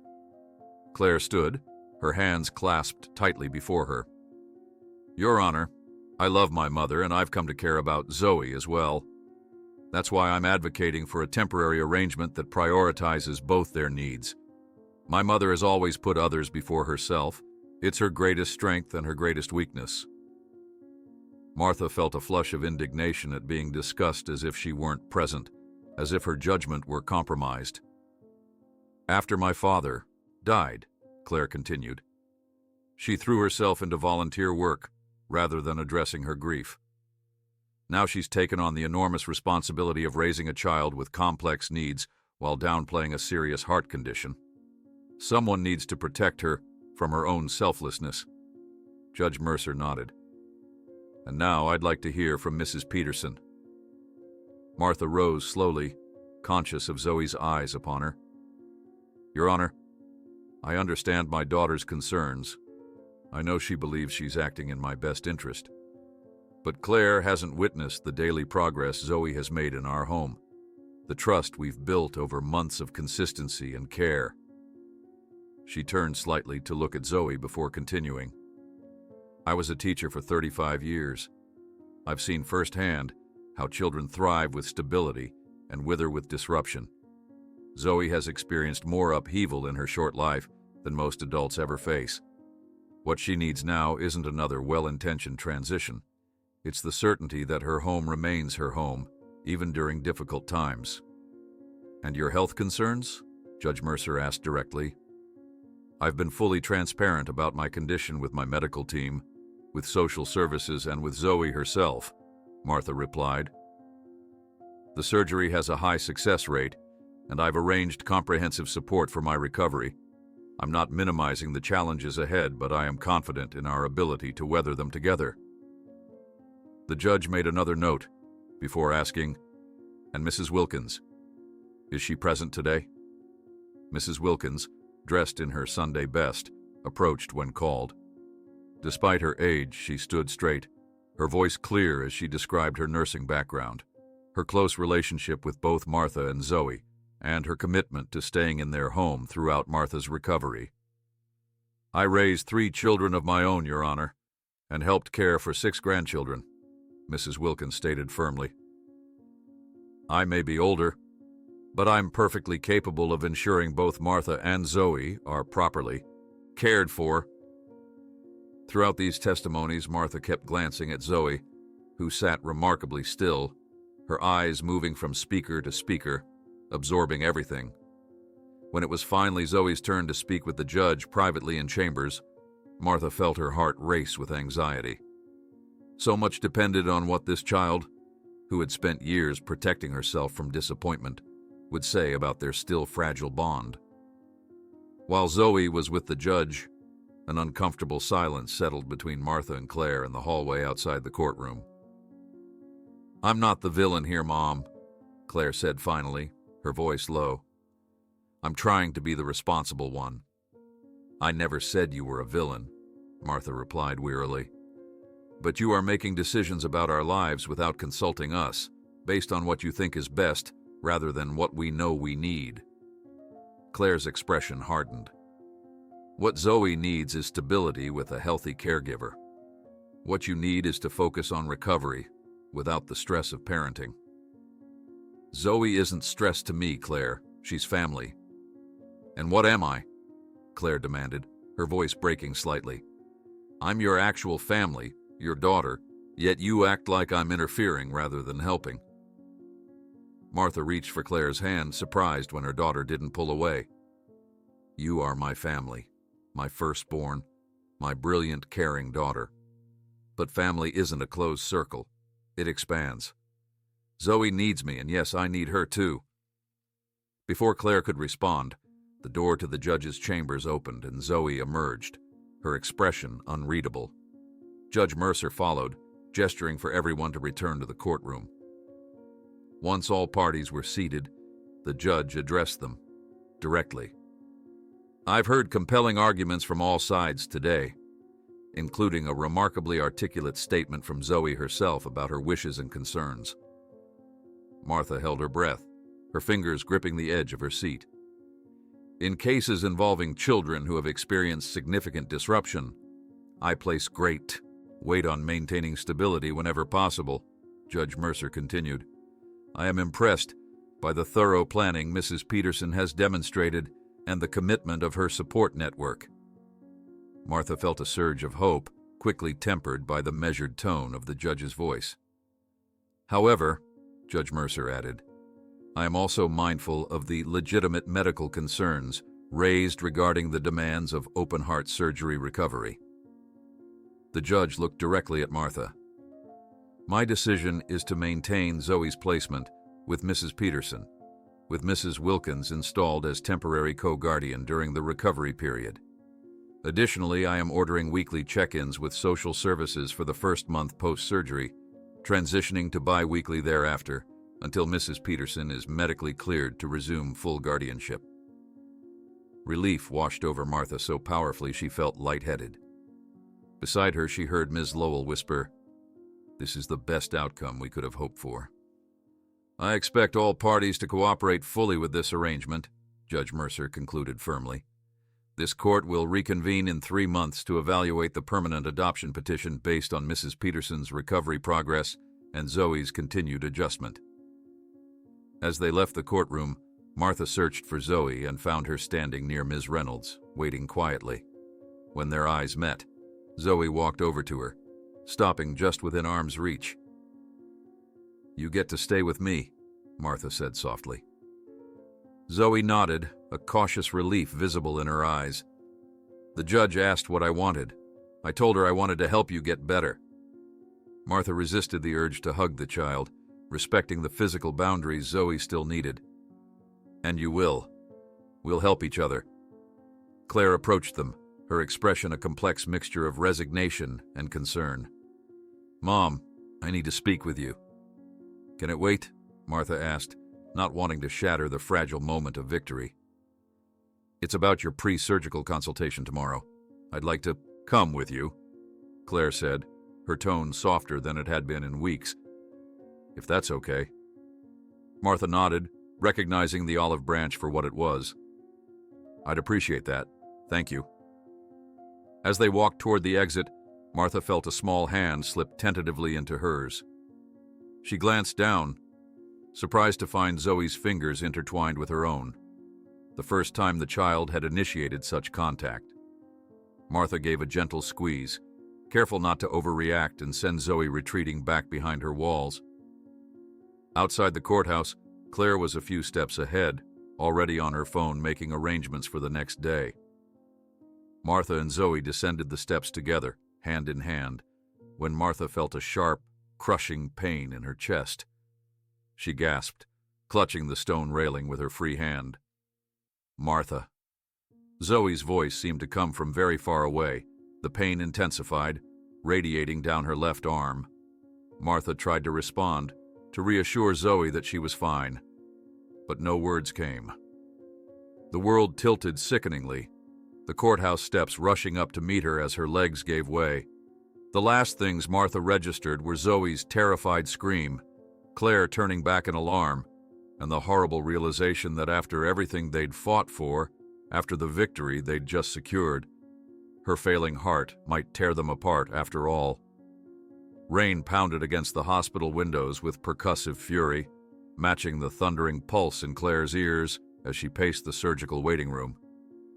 The fluorescent lights cast everyone in a sickly pallor, the elderly couple huddled in the corner, the young man staring blankly at a muted television, and Mrs. Wilkins, her gnarled hands clasped in silent prayer.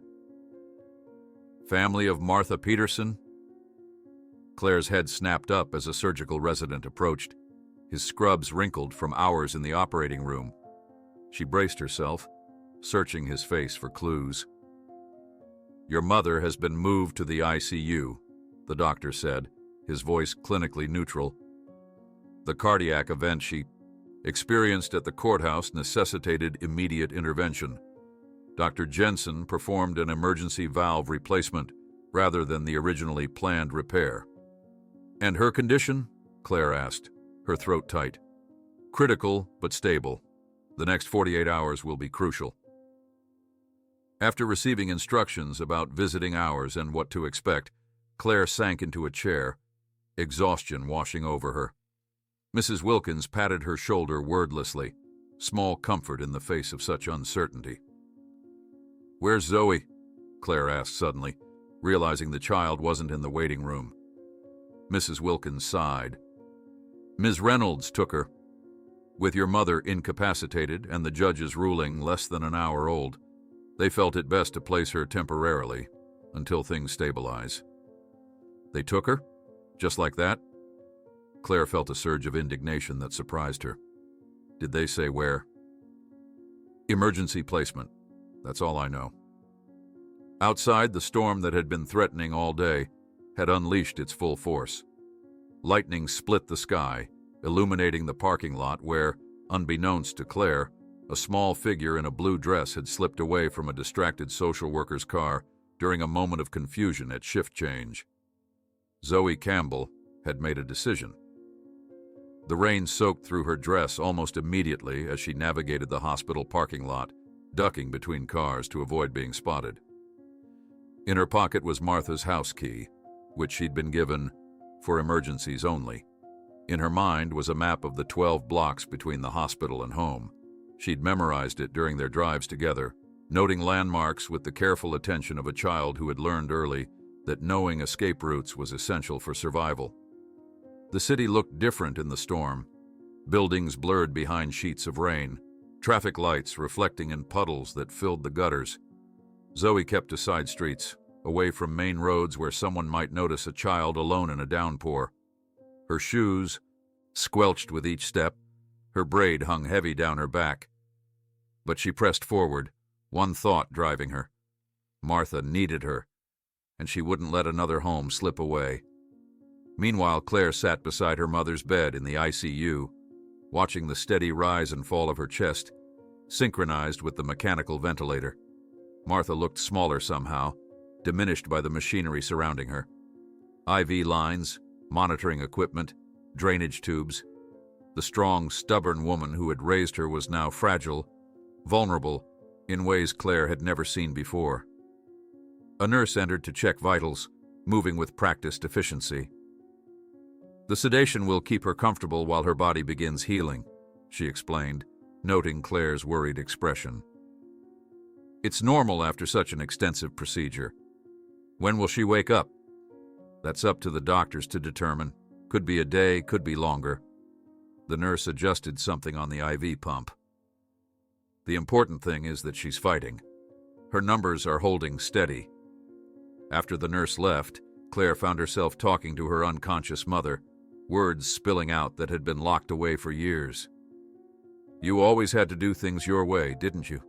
she whispered, taking Martha's limp hand in hers. "Even when Dad was sick, you insisted on caring for him yourself until the very end. I was so angry at you for that, for not letting us help more, for shouldering it all alone." Outside, thunder crashed, rattling the windows. And then Zoe. Of all the retirement activities you could have chosen, gardening, book clubs, cruises with Mrs. Wilkins, you had to pick the most difficult child in the system. Claire wiped at unexpected tears. "But you see something in her that the rest of us missed, don't you? Something worth fighting for." At that moment, miles away, Zoe was huddled in the covered playground structure at Lambert Park, the place where Martha had first read to her on a warm afternoon months earlier. The plastic tunnel provided minimal shelter, but it was better than nothing as the storm intensified. She was soaked through, shivering violently, her teeth chattering as she clutched her knees to her chest. She had tried to reach Martha's house, but the storm had become too severe, forcing her to seek refuge. In the distance, sirens wailed, police cars responding to the call from social services about a missing child, though Zoe didn't know this. All she knew was that Martha was in the hospital again, more seriously this time, and that people were trying to separate them. Lightning flashed, illuminating the empty playground with stark white light. In that brief moment, Zoe caught sight of a figure approaching, an adult wielding an umbrella against the driving rain. She shrank back deeper into the tunnel, making herself as small as possible. "Zoe?" The voice carried faintly through the storm. "Zoe, are you here?" Recognition dawned slowly. Claire. Not the police, not social services. Martha's daughter. Zoe remained frozen, uncertain. The beam of a flashlight swept across the playground, pausing at the tunnel entrance. "Zoe, please, if you're in there, answer me. I'm not going to force you to go anywhere. I just need to know you're safe." Something in Claire's voice, a tremor of genuine fear, made Zoe respond. "I'm here," she called, her voice small against the rainfall. Claire's relief was visible even in the dim light as she crouched at the tunnel entrance. "Thank God. Everyone's looking for you." You're completely soaked. You must be freezing. Zoe didn't move toward her. Is Martha dead? She asked bluntly. Claire flinched at the directness of the question. No, she's very sick, but she's alive. She had emergency surgery on her heart. They were going to take me away again. I know. Claire sighed, rainwater dripping from her umbrella. And I understand why you ran. But you can't stay out here. You'll get pneumonia, and then what good will you be to my mother when she recovers? The practical logic of this statement reached Zoe in a way that emotional appeals might not have. She considered for a moment, then inched forward. Where will you take me? To the hospital for now. You need to be checked out after being in this storm. Claire held out her hand. After that, we'll figure it out together, I promise. Zoe hesitated, then crawled from her shelter, standing on shaky legs. Claire removed her own coat and wrapped it around the child's shoulders. It was comically large, but it offered warmth that Zoe's soaked dress couldn't provide. How did you find me? Zoe asked as Claire guided her toward the car parked nearby. Mom mentioned once that this was your special place, where you read together. When they said you'd disappeared, I just knew. In the car, with the heater blasting, Zoe's violent shivering gradually subsided. Claire handed her a fast food napkin from the glove compartment to dry her face. That was a dangerous thing you did, running away in this storm. Zoe met her gaze directly. Being sent away from Martha would be more dangerous. The simple statement struck Claire with unexpected force. This child, this supposedly damaged, difficult child, possessed a clarity about what mattered that Claire herself had somehow lost in adulthood. You really love her, don't you? Claire asked softly. Zoe looked away, uncomfortable with the direct emotional question. She promised not to send me back, she said instead. She's the only one who kept that promise. At the hospital, a pediatric resident examined Zoe while Claire called Ms. Reynolds to report that the child was safe. The social worker arrived looking harried and relieved, clipboard in hand. This changes things, Ms. Reynolds said, gesturing for Claire to step into the hallway. Running away demonstrates instability. With your mother in critical condition, we need to prioritize a secure environment for Zoe. Claire felt a surprising surge of protectiveness. My mother fought in court today to keep Zoe in our family, and not 2 hours later, you were ready to place her with strangers. We were following protocol for emergency situations. Well, I'm family, Claire interrupted, the words emerging before she'd fully formed the thought. The judge appointed my mother and Mrs. Wilkins as co-guardians. With my mother temporarily incapacitated, the logical solution is for Zoe to stay with me until she recovers. Ms. Reynolds looked skeptical. This morning you were arguing that your mother's home wasn't appropriate for Zoe during recovery. That was before... Claire hesitated, unsure how to articulate the shift in her thinking. Before I understood what they mean to each other. Zoe ran away in a dangerous storm because being separated from my mother was more frightening than being alone in a thunderstorm. That tells me everything I need to know about where she belongs. After more discussion and hasty paperwork, Claire was granted temporary emergency custody of Zoe. The child, now dressed in pediatric scrubs that were still too large for her small frame, regarded Claire warily when she returned to the examination room. You're not going to an emergency placement, Claire told her. You're coming home with me tonight. Tomorrow we'll come back to see my mother. Zoe's expression remained guarded. For how long? Until my mother recovers enough to care for you again, Claire replied. However long that takes. That night, in Claire's spare bedroom, Zoe lay awake, listening to the storm gradually subside. The room was unfamiliar, too neat, too impersonal compared to the warm space Martha had created for her. But it wasn't another foster home, another fresh start with strangers. It was a temporary way station on the path back to Martha. In the ICU, Martha remained unconscious, her damaged heart now supported by a mechanical valve and a complex web of medications. The doctor informed Claire that while the surgery had been successful, Martha would likely remain sedated for several days, allowing her body to begin the arduous healing process. As Claire left the hospital with Zoe, the doctor's words hung in the air between them. The surgery had been successful, but Martha would remain unconscious for a period that no one could precisely predict, and without anyone legally responsible for Zoe besides Martha. Claire now needed to make a decision that would challenge everything she believed. Martha's hospital room was silent, except for the rhythmic beeping of monitors and the soft hiss of the ventilator. Claire sat on one side of the bed, Zoe on the other, both watching the unconscious woman whose life had become the center of their shared universe. 3 days had passed since the emergency surgery, and though Martha's condition had stabilized, she remained sedated and unresponsive. The doctors say her body needs time to heal, Claire explained, noticing Zoe's intent focus on Martha's face. They'll start reducing the medication when they think she's ready. Zoe nodded without looking up.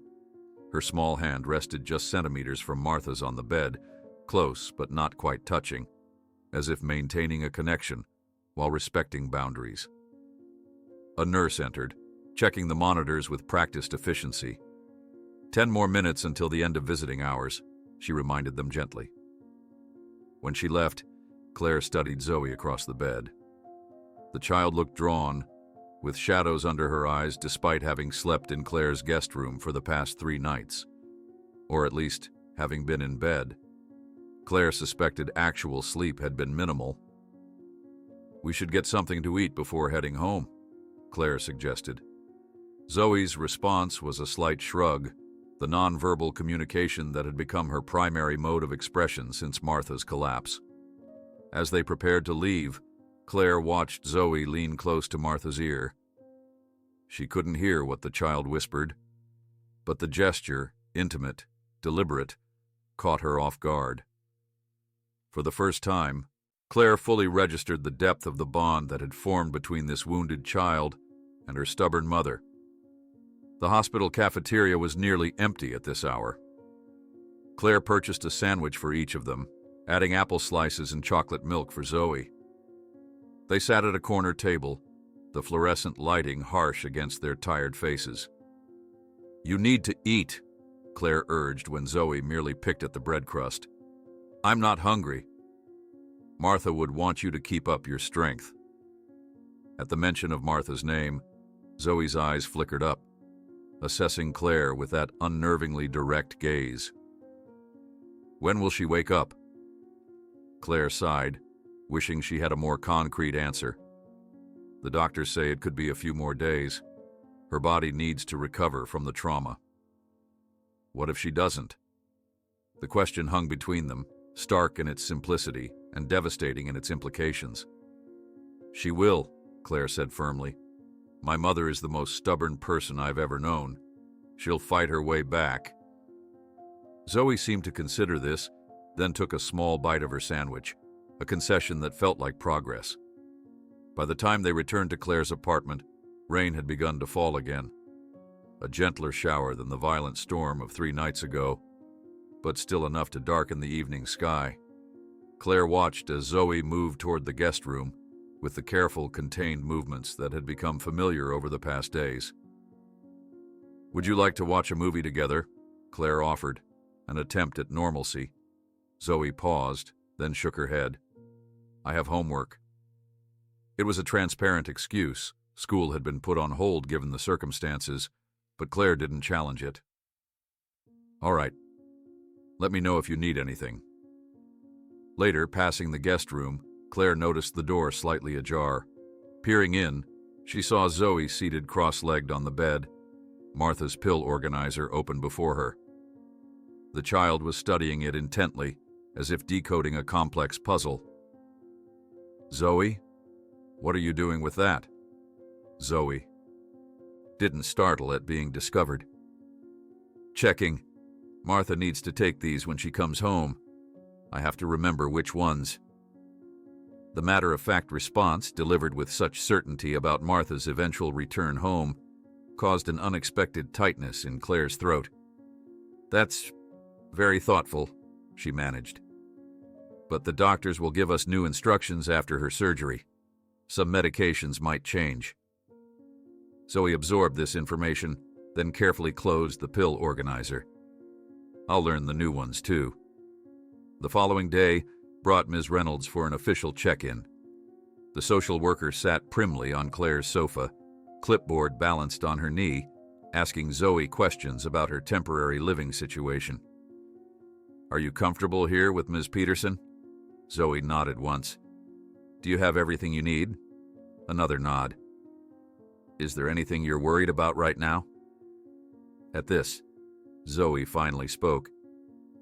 "When can I go home with Martha?" Ms. Reynolds exchanged a glance with Claire. "That depends on how Mrs. Peterson recovers. The judge has ordered reassessment after her medical situation stabilizes." "I want to stay with her," Zoe stated firmly. "We all want what's best for you," Ms. Reynolds replied with practiced diplomacy.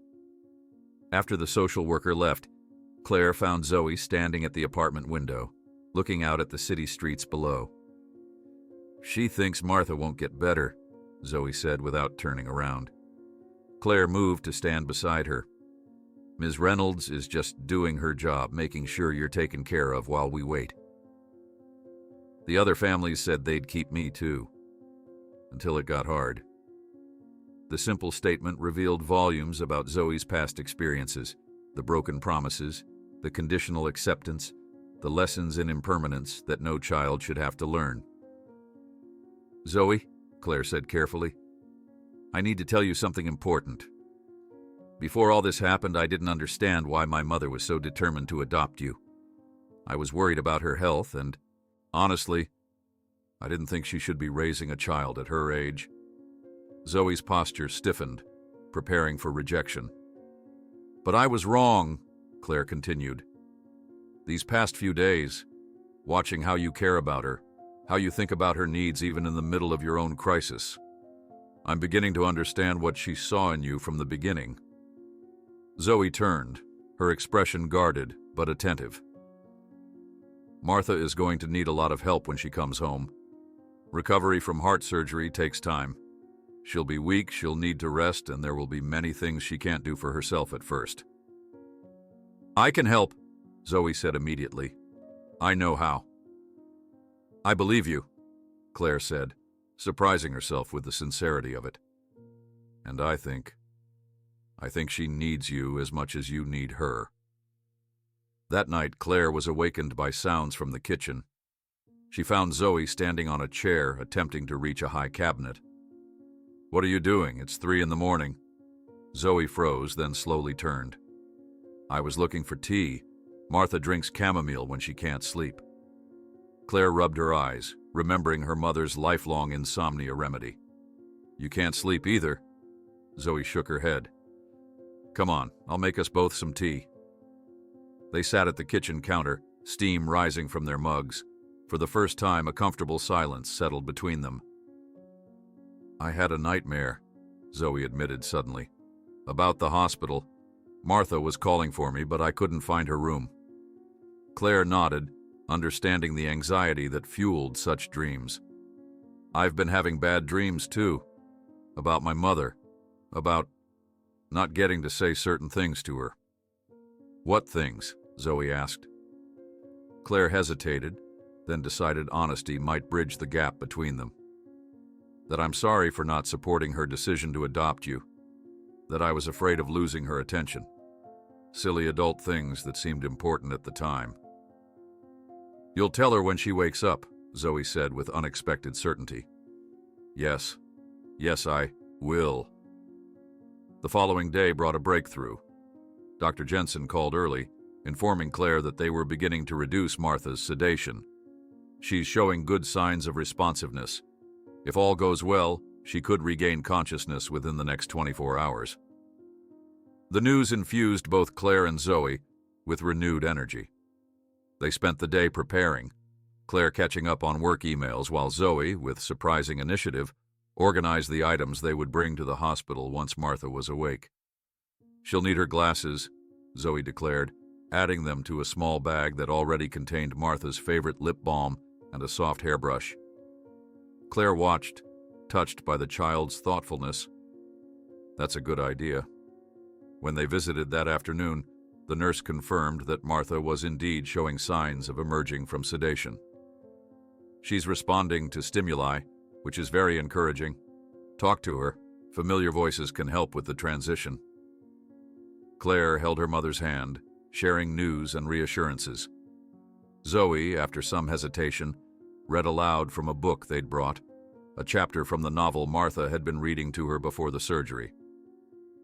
That evening, back at the apartment, Claire ordered pizza, a rare treat that even Zoe couldn't entirely resist. As they ate, Claire found herself sharing stories about Martha from her own childhood. "She used to sing in the kitchen while making Sunday breakfast, completely off-key, but with such enthusiasm that my father and I never had the heart to tell her." Zoe listened intently, absorbing these glimpses into Martha's past. "One time, when I was about 9, I got into an argument with my best friend," Claire continued. "I was devastated, convinced our friendship was over forever. Mom sat with me for hours, not dismissing my feelings or telling me it would be fine, just being there while I worked through it." "She does that with me too," Zoe said quietly. "When I'm upset but don't want to talk, she just sits nearby and waits." Claire nodded, recognizing the same patient presence that had shaped her own childhood.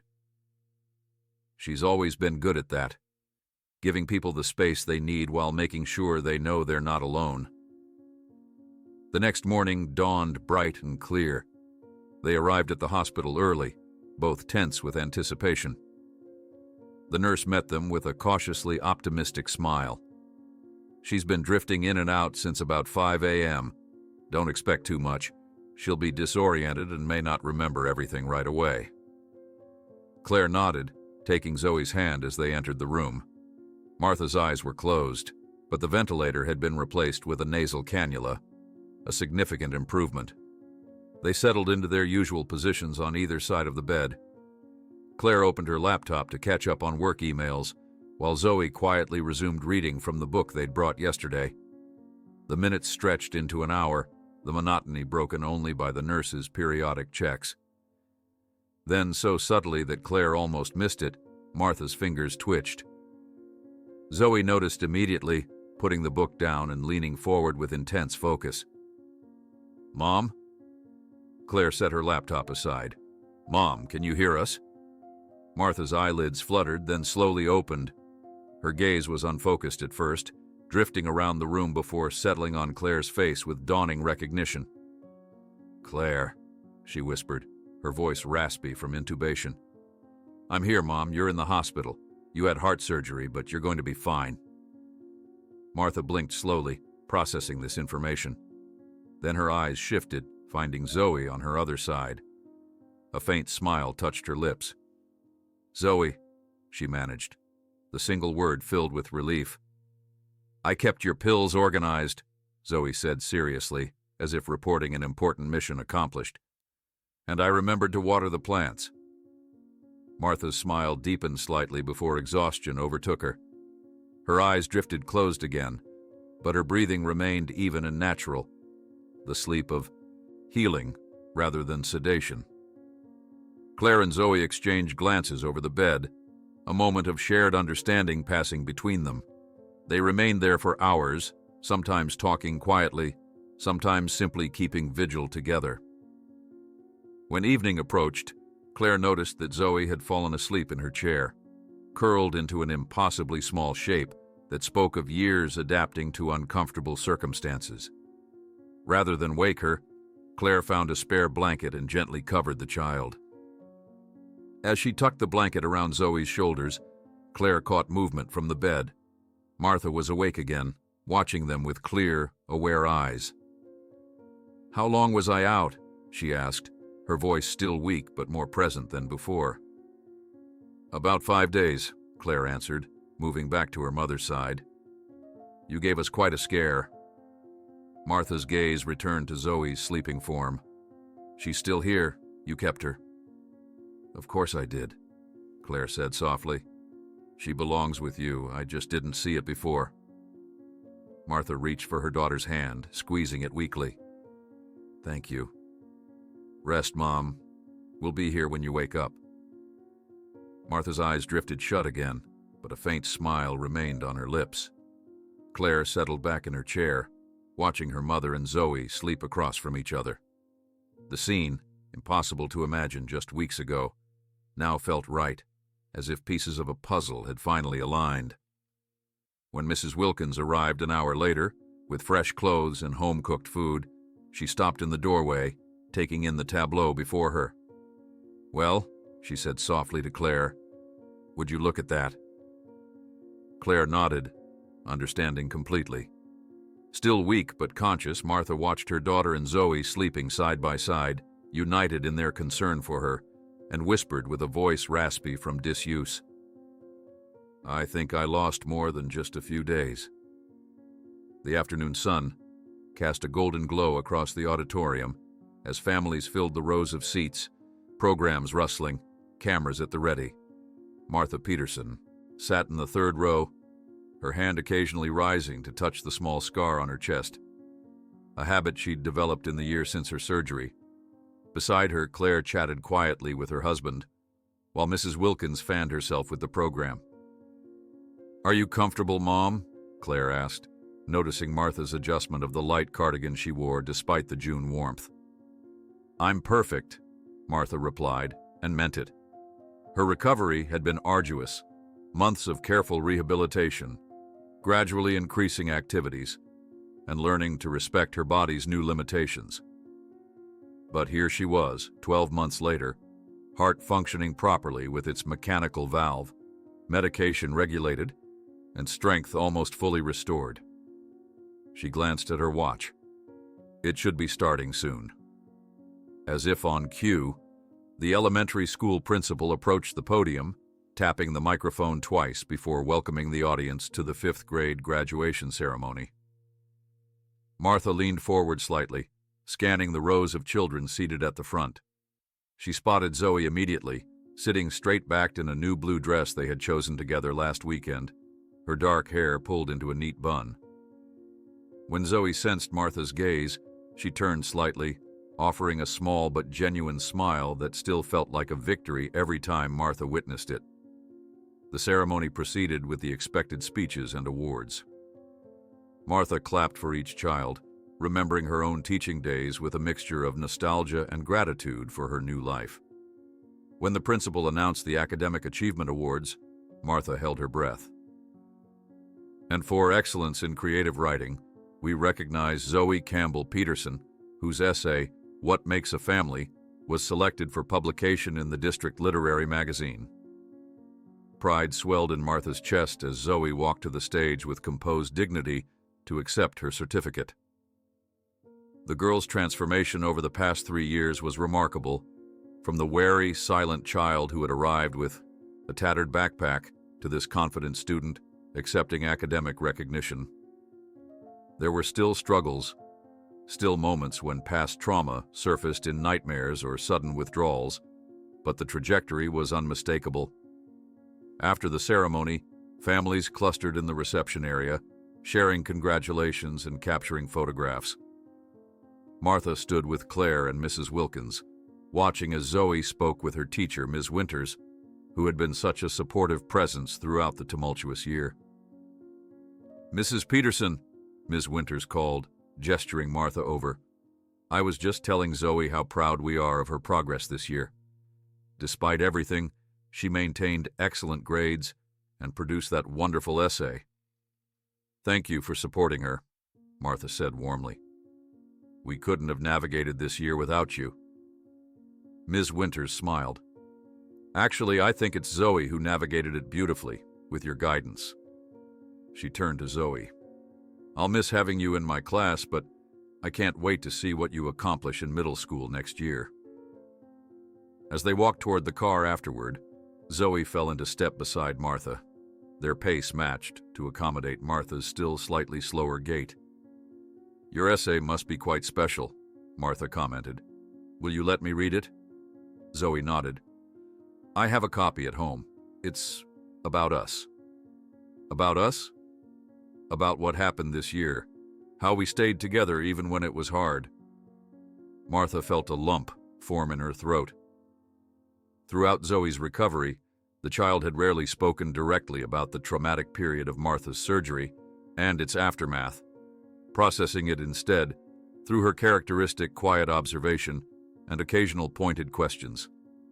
At home, they found a surprise waiting.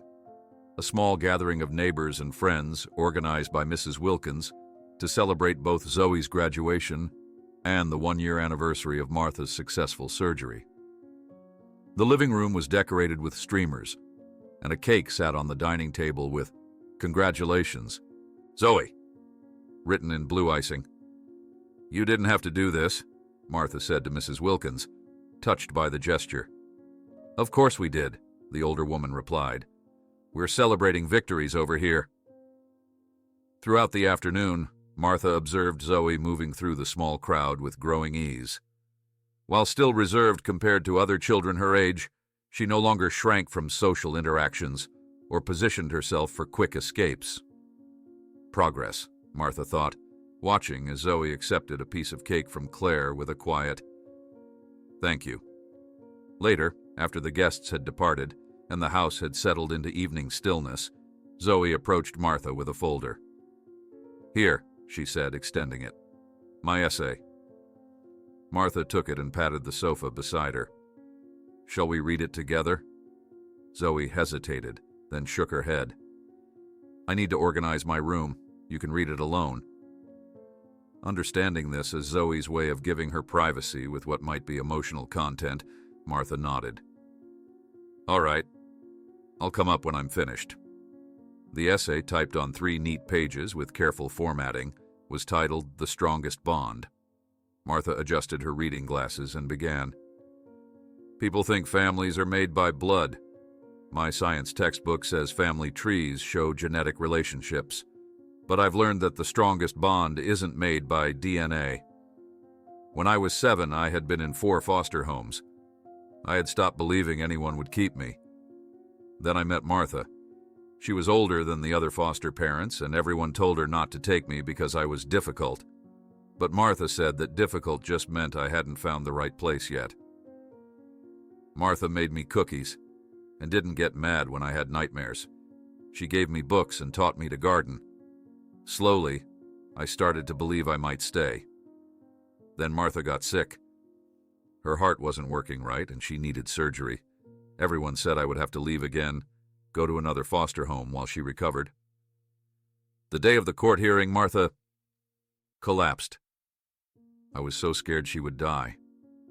I ran away in a storm because I thought if I could get back to our house, somehow everything would be okay. Martha's daughter, Claire, found me. Before, Claire didn't want me to live with Martha. She thought I would make her mother too tired. But that night in the storm, something changed. Instead of sending me away, Claire took me to her home. She showed me pictures of Martha when she was younger. She made me tea when I couldn't sleep. For weeks, we visited Martha in the hospital together. I read to her even when she was asleep because the nurse said she might hear me.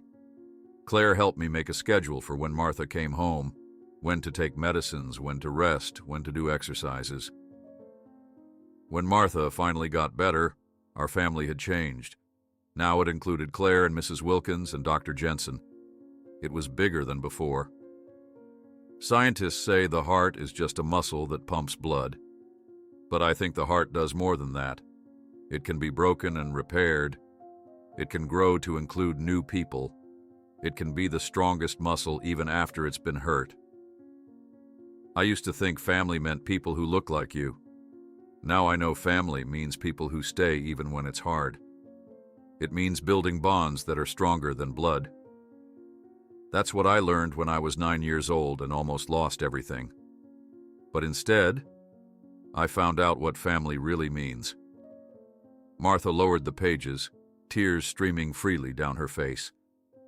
The simple eloquence of Zoe's words, Her clear-eyed assessment of their shared journey was more powerful than any adult analysis could have been. She wiped her eyes and climbed the stairs to Zoe's room, finding the girl arranging books on her shelf with characteristic precision. "Your essay," Martha said, her voice still thick with emotion, "is beautiful." Zoe turned, studying Martha's face. "You're crying." "Happy tears," Martha assured her. "You captured everything so perfectly." Zoe returned to her books, but Martha could see a pleased flush on her cheeks. "Ms. Winters says I should be a writer." "You certainly have the talent for it," Martha agreed, sitting on the edge of Zoe's bed. "You know, next week is our meeting with Judge Mercer about finalizing the adoption." Zoe's hands stilled on the books. Despite 3 years together and the judge's continued approval of their arrangement, the final adoption had been delayed by Martha's health crisis and the subsequent recovery period. Now, finally, they were approaching the legal recognition of what they both knew in their hearts. "Ms. Reynolds says it's just a formality now," Zoe said, keeping her voice carefully neutral despite the significance of the moment. "That's right, but an important one." Martha paused. "There's something I wanted to ask you about. On the final paperwork, we need to decide on your legal name. You could keep Campbell, or take Peterson, or hyphenate like you used in your essay. Campbell Peterson." Zoe turned fully, facing Martha with serious consideration. "What do you think?" "I think it's entirely your choice. Names are important. They're part of our identity. But whatever you choose won't change who we are to each other." Zoe was quiet for a long moment, then said with characteristic directness, "I want Peterson. Just Peterson. Like you." Martha's heart, her surgically repaired, medication-regulated heart, seemed to expand with joy. "Then that's what we'll do." The next morning, a Saturday, found them in the garden together. Martha pruning roses while Zoe carefully transplanted seedlings they had started indoors. Their shared love of gardening had developed during Martha's recovery, when Zoe had taken over much of the maintenance under Mrs. Wilkins's guidance. "Look," Zoe said, pointing to a corner of the garden where a small granite stone had been placed. "The memorial for Mr. Whiskers." Mr. Whiskers had been a neighborhood stray cat that Zoe had gradually befriended over months of patient offering of food and quiet presence. When the elderly feline had passed away 2 months ago, Zoe had experienced her first grief over loss that wasn't related to abandonment or rejection, a normal, natural sadness that Martha recognized as another step in the child's emotional healing. "The marigolds around it are coming in nicely," Martha observed. He would have approved. Their peaceful gardening was interrupted by the arrival of a familiar car. Martha looked up to see Jason Miller, a classmate of Zoe's, approached with his mother. The same Jason who, 3 years earlier, had taunted Zoe about being unwanted and triggered one of their earliest crises. "Hello," Mrs. Miller called, looking somewhat uncomfortable. Jason wanted to congratulate Zoe on her writing award. Martha and Zoe exchanged a quick glance of shared memory before Zoe stood, brushing dirt from her hands. "Thanks," she said simply as Jason mumbled his congratulations. "We're actually starting a neighborhood mentoring program for the community center," Mrs. Miller continued, addressing Martha. "Pairing older children who have experience with the foster system with younger ones just entering it. Jason thought Zoe might be interested in sharing her perspective." Martha recognized the woman's awkward attempt at amends for past judgment. "That sounds like a wonderful program." After the Millers left, Martha turned to Zoe. "You don't have to participate if you don't want to. It's entirely up to you." Zoe was quiet for a moment, contemplating. "Maybe I could help, so other kids know it can work out sometimes." During the celebration after the formal adoption ceremony weeks later, as Zoe was surrounded by well-wishers admiring her new official name plaque, a visitor from the community center approached, curious about the confident young girl who had started volunteering with their mentoring program. "How did she manage to thrive?" After so many failed placements, the woman asked Martha. Most children with her history struggle much longer with trust and attachment. Zoe, overhearing the question, answered before Martha could respond. I wasn't looking for a perfect family, she said with the hint of a smile. I was looking for someone stubborn enough to love me, even when I did everything to be hated. And guess who won the county's most stubborn award 3 years running? She pointed to Martha, who raised her glass in a toast as everyone around them laughed.